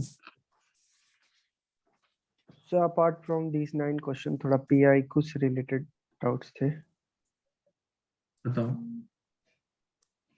सर इस मोहित कासनिया ने बोला ना सर कि PYQ को उसने अच्छे से यूज किया, तो मतलब कैसे इसको किसने PYQ बोला? को? मोहित सर, वो मतलब मोहित कासनिया AI71. अच्छा तो अच्छा. सर हाँ, तो हम दोनों मतलब साथ भी दे रखे थे मीन्स, तो ऐसे फिजिक्स ऑप्शनल है टाइप का बना लेना है सारे के सारे, या जैसे ऐसे पॉइंट पर मैं कैसे इसको अच्छे से यूटिलाइज कर सकते सर? क्योंकि अब सर मेरा बस एक ही अटेम्प्ट बचा हुआ, मेरे पास हिट एंड ट्रायल का ऑप्शन खत्म हो चुका है, तो इसलिए बस अभी पूछना था आपसे. PYQs में अभी आपका यही ऑब्जेक्टिव होना चाहिए कि जो आपके 100 क्वेश्चंस आपको दिए जाएंगे, राइट, एटलीस्ट आप उन 100 को अच्छे से ब्रेनस्टॉर्म करें. ठीक है ना? ऐसा नहीं कि बस सेशंस देखा, अच्छा ये पॉइंट इसमें हो सकता है, राइट, ये इसमें हो सकता है. No, first you actively brainstorm, then you will come to know कि अच्छा मैं इतना सोच पा रहा था बट इसके बाद भी ये चीज है, right? Then you see the approach कि अच्छा इस तरीके से ब्रेनस्टॉर्म किया जाता है. जैसे मैंने वो कल्चर वाले क्वेश्चन में बताया था कि किसी चीज के इम्पोर्टेंस क्या है सेफ गार्डिंग की, उसका मतलब है कि उसका कुछ सिग्निफिकेंस है और उसको कुछ थ्रेट्स है, राइट? इसका मतलब है इसके ये 2 डायमेंशन है. राइट। जैसे हमने डिस्कस किया कि whenever let's say you are out of space, तो आप अनरिलेटेड मतलब sorry related but logical dimension आप खोल सकते हैं, जैसे चैलेंजेस वाली खोल दी, राइट। इस तरीके से the more you brainstorm your PYQs ना, इतना ही आपका पोस्ट प्रीलिम्स वाला जर्नी आसान हो जाएगा, क्योंकि उसमें आपको ब्रेनस्टॉर्मिंग में ज्यादा टाइम नहीं लगेगा, ठीक है। And since you have written this 100 answers, तो you are already be ready with writing part as well. और जो बर्डन होता है ना कि पीवाईक्यूज नहीं करें, राइट, उसका क्या, वो भी एक्टिवली एड्रेस हो जाएगा इन केस आपके पास टाइम बचता है आफ्टर दीज 100 पीवाईक्यू, ठीक है। तो इन्वेस्ट दैट इन ऑप्शनल, या फिर ऑप्शनल भी मान लो अगर हो रखा है अच्छे से, तो invest them in more PYQs, इसके अलावा जो पीवाईक्यू। अच्छा सर, जैसे कि ऑप्शनल, जैसे कि हम लोग, मेरा फिजिक्स ऑप्शनल है, तो हम लोग जैसे कि फिजिक्स में प्रीवियस ईयर क्वेश्चन के मॉडल आंसर प्रिपेयर करते हैं, मतलब जितना मैक्सिमम पॉसिबल हो जाए, फिर भी लास्ट 10-15 इयर्स का तो करते ही हैं कि मॉडल आंसर। तो ऐसे जीएस में भी मॉडल आंसर प्रिपेयर करने का फायदा होगा क्या, कि टाइम वेस्ट मॉडल हो आंसर जाएगा? तो नहीं, बट मैं ये कहूंगा कि एटलीस्ट जैसे ये 100 क्वेश्चन तो आप लिख ही लोगे, है ना। ठीक है। बाकी बाकी जो इम्पोर्टेंट पीवाईक्यूज हैं, जो आपको लगता है कि it held a relevance in 2013, it will hold relevance in 23 as well, right? उस टाइप के क्वेश्चंस की आप एटलीस्ट पॉइंट्स जनरेट कर लें, राइट। कि अगर ये सवाल आता है कल, तो मैं क्या लिखूंगा, ये आपका पेज है, एक पीवाईक्यू है, मान लो एक टॉपिक है, तो okay these are my 5-6 point जो मैं इसमें लिखूंगा, ताकि लास्ट में ना क्या है, अगर आपने पीवाईक्यूज रिवाइज किए हुए हैं, एक तो डायरेक्टली उसके रिपीट होने के चांसेस होते हैं, जैसे इस साल लैंडस्लाइड रिपीट कर दिया यूपीएससी, हाँ। ठीक है। इस टाइप के क्वेश्चंस अगर डायरेक्टली रिपीट हो गए वेल एंड गुड, नहीं भी होते ना, तो कॉन्फिडेंस बहुत बड़ा होता है कि यार मैंने कुछ छोड़ा नहीं है, राइट, मैंने तरीके से करा है हर चीज, ठीक है। राइट। मैं ठीक है। मॉडल आंसर स्पेसिफिकली तो नहीं कहूंगा, क्योंकि वो इससे बेटर है आफ्टर दीज 100 पीवाईक्यूज में आप जब पोस्ट प्री जाएंगे, तो मॉडल आंसर ऑफ पीवाईक्यूज से बेटर है कि आप उसके पॉइंट्स जनरेट करें एंड आंसर्स जो लिखे वो दूसरे क्वेश्चंस लिखें, राइट, ठीक rather है। than previous year। Previous year को बस ये समझो कि Jan 20, Jan 25 तक खत्म कर दो, ठीक है। मतलब as far as writing part is concern, ठीक है ना। ठीक है। सर पीवाईक्यूज पिछले कितने सालों तक का, मतलब 2013 तक? 13 से 23, 13 से 22। और अब उसमें ऑप्शनल का ये भी? देखना है कि ऐसा ना हो कि वो चीज 13 में पूछी गई थी तो किसी करंट अफेयर के कारण, राइट। ये आपको इतना होना चाहिए कि अगर वो करंट अफेयर इंस्पायर्ड क्वेश्चन था, तो वो अब रेलिवेंट नहीं है, अगर वो स्टैटिक था तो वो अब भी रेलिवेंट है।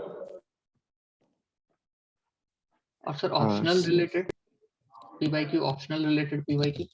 यार ऑप्शनल तो वो डिपेंड करता है, बट आई से वही है 2013 से तो मिनिमम, ठीक है। और उसके बाद जितना पीछे जा सको बेटर है, क्योंकि ऑप्शनल में तो क्वेश्चन वही रहते हैं मोर और लेस,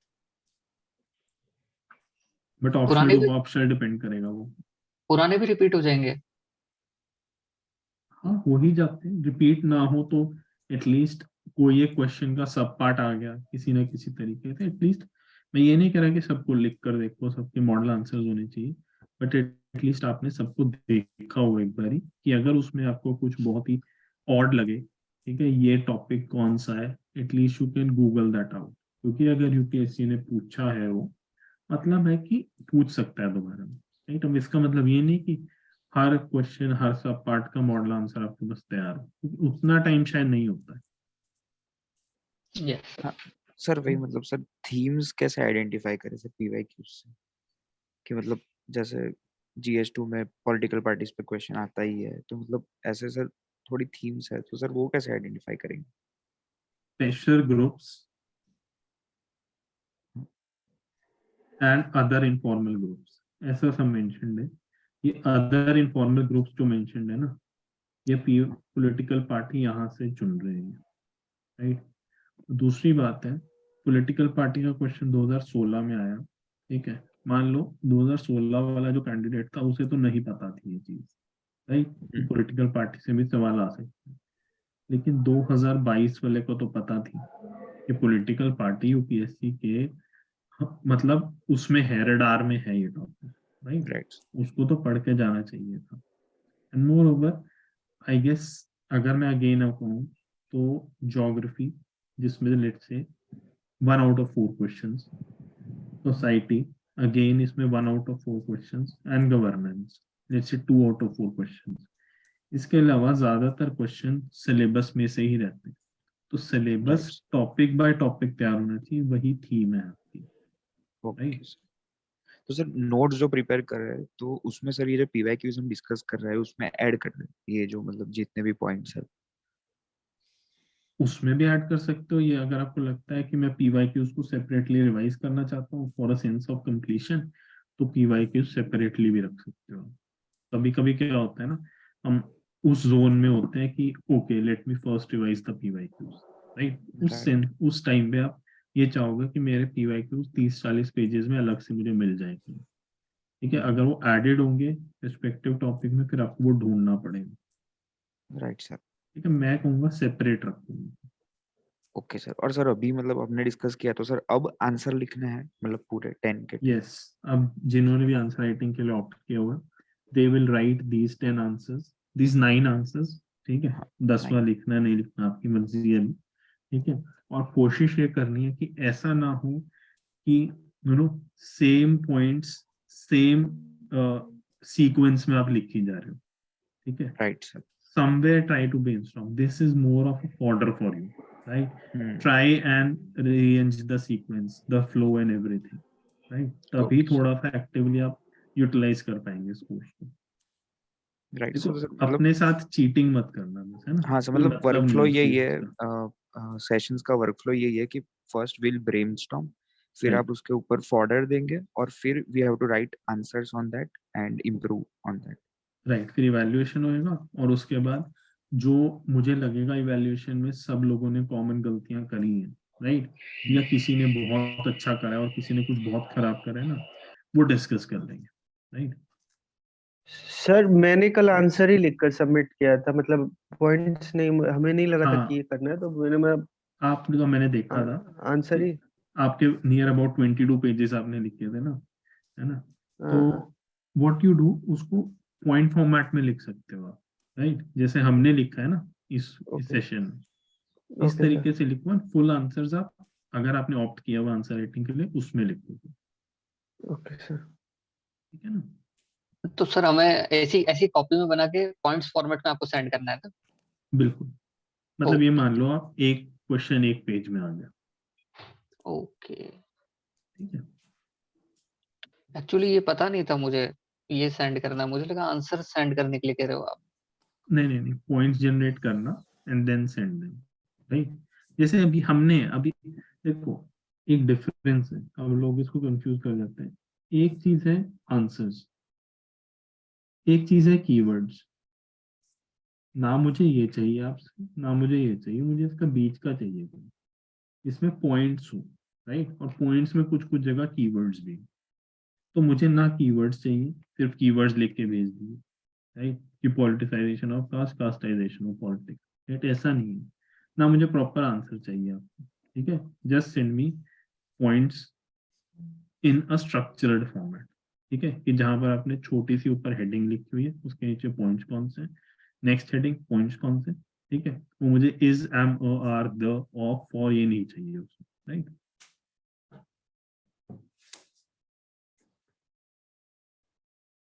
ठीक है?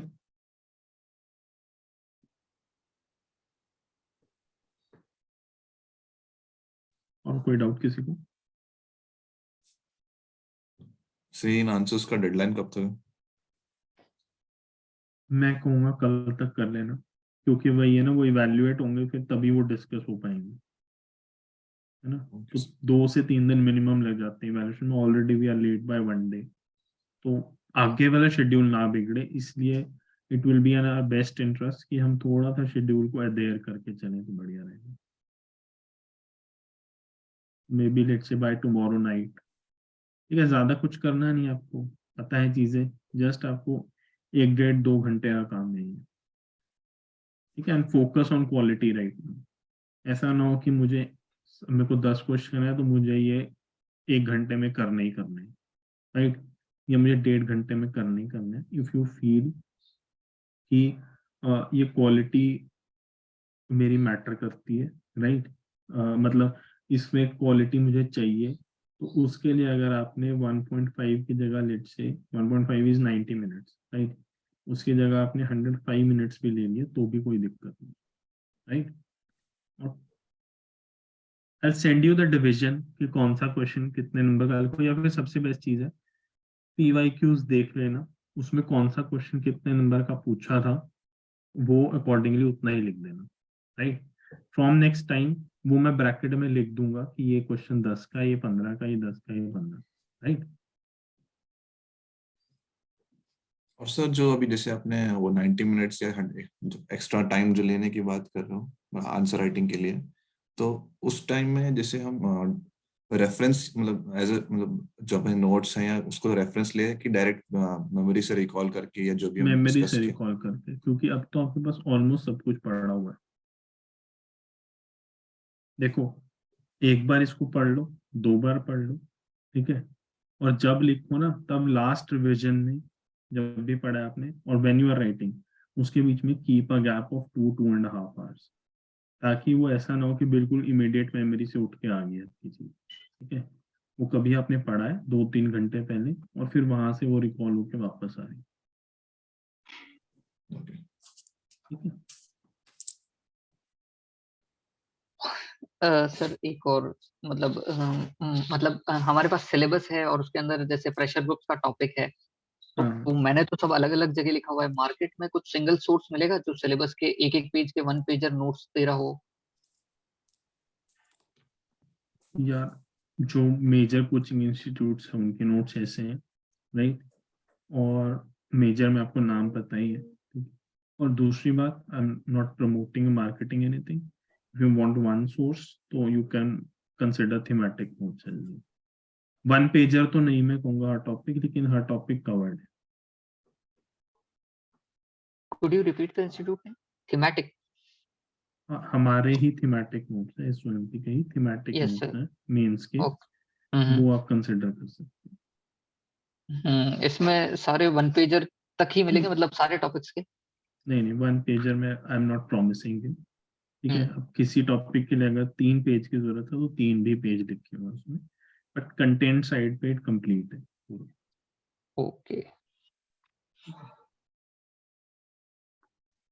मतलब these are not, I'll say these are not micro notes, these are notes, right?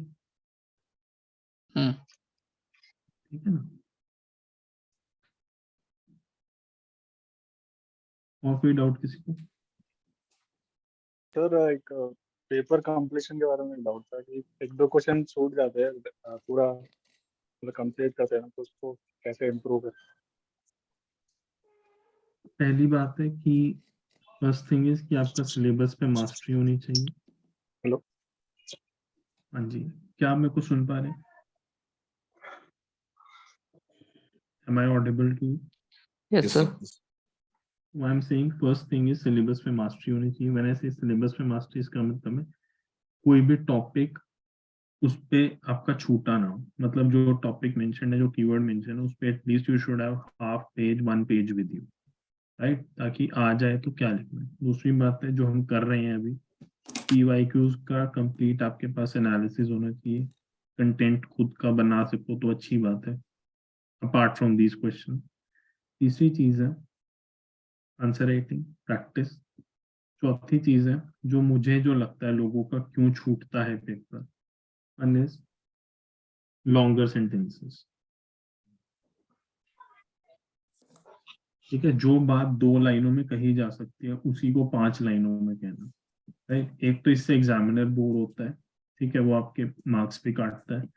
दूसरी बात है कि आपका पेपर छूटता है, ठीक है ना, क्योंकि लॉन्गर सेंटेंसेस लिखते वक्त आपका खुद का माइंड टायर होता है, राइट, वो एक थकान आती है उसके अंदर। Whereas if you write just small sentence, 2 point, 2 lines, 2 lines, 2 lines, right, आप थोड़ा सा फ्लो में रहते हैं।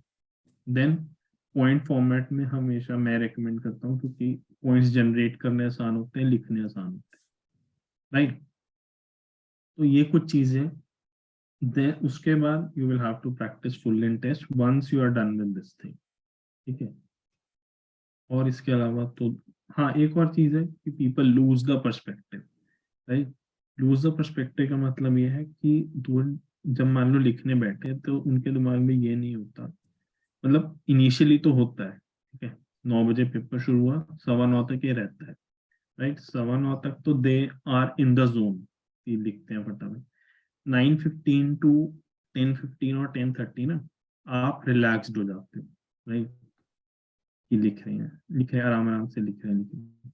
देन 10:30 होश आता है कि यार अब तो टाइम कम रहता है, या 10:45 होश आता है, right. And then you start racing again.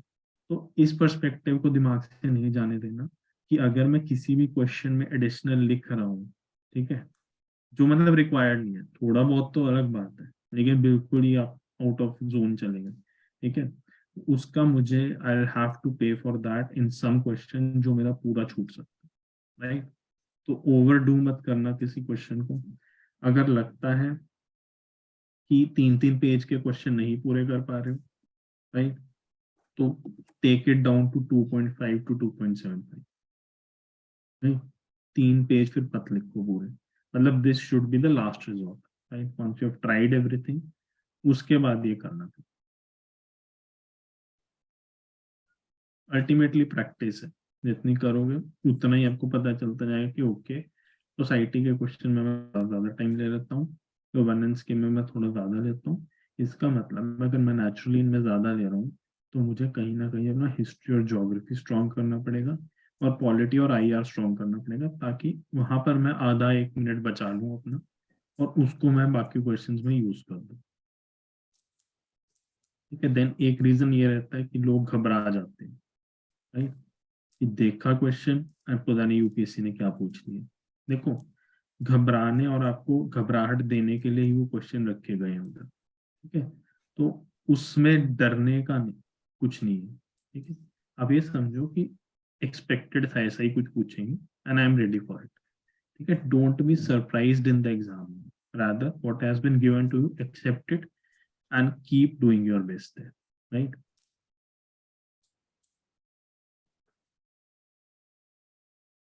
Right everyone, so और कोई डाउट किसी को? सर जो नेक्स्ट सेट ऑफ 10 क्वेश्चंस होंगे उनका ब्रेनस्टॉर्मिंग का जो पॉइंट्स है वो कब तक सेंड करने पड़ेंगे? I'll send the questions today, आप कल तक भेज दीजिएगा उसको, ताकि उसकी हम डिस्कशन परसों कर लेंगे। Okay, sir. और if whatever is your review about the session, right, if possible what is your honest feedback about the session, ठीक है, उसको do leave it on SOM inquiries, right, and leave it as honest as possible। जो अगर कमियां लगी कमियां लिख दो, कुछ ठीक लगा वो लिख दो, if it is helping you वो लिख दो, right। Right, sir. ठीक है एवरीवन। सर ये पीडीएफ आप शेयर कर दोगे सर ग्रुप पॉइंट्स थोड़े? हाँ, पीडीएफ Add में कर दूंगा, but from next session keep this in mind कि जो लोग मुझे अपनी असाइनमेंट भेजेंगे मैं पीडीएफ उन्हीं को भेजूंगा, राइट। Okay sir, okay. अभी सेशन 1 था, थोड़ी कंफ्यूजन थी, फर्स्ट टाइम था, that's okay, but this will not work from the next session, right. Right sir, okay, Yes, sir. Thank you sir. Thank you, sir. Thank you. Bye, welcome.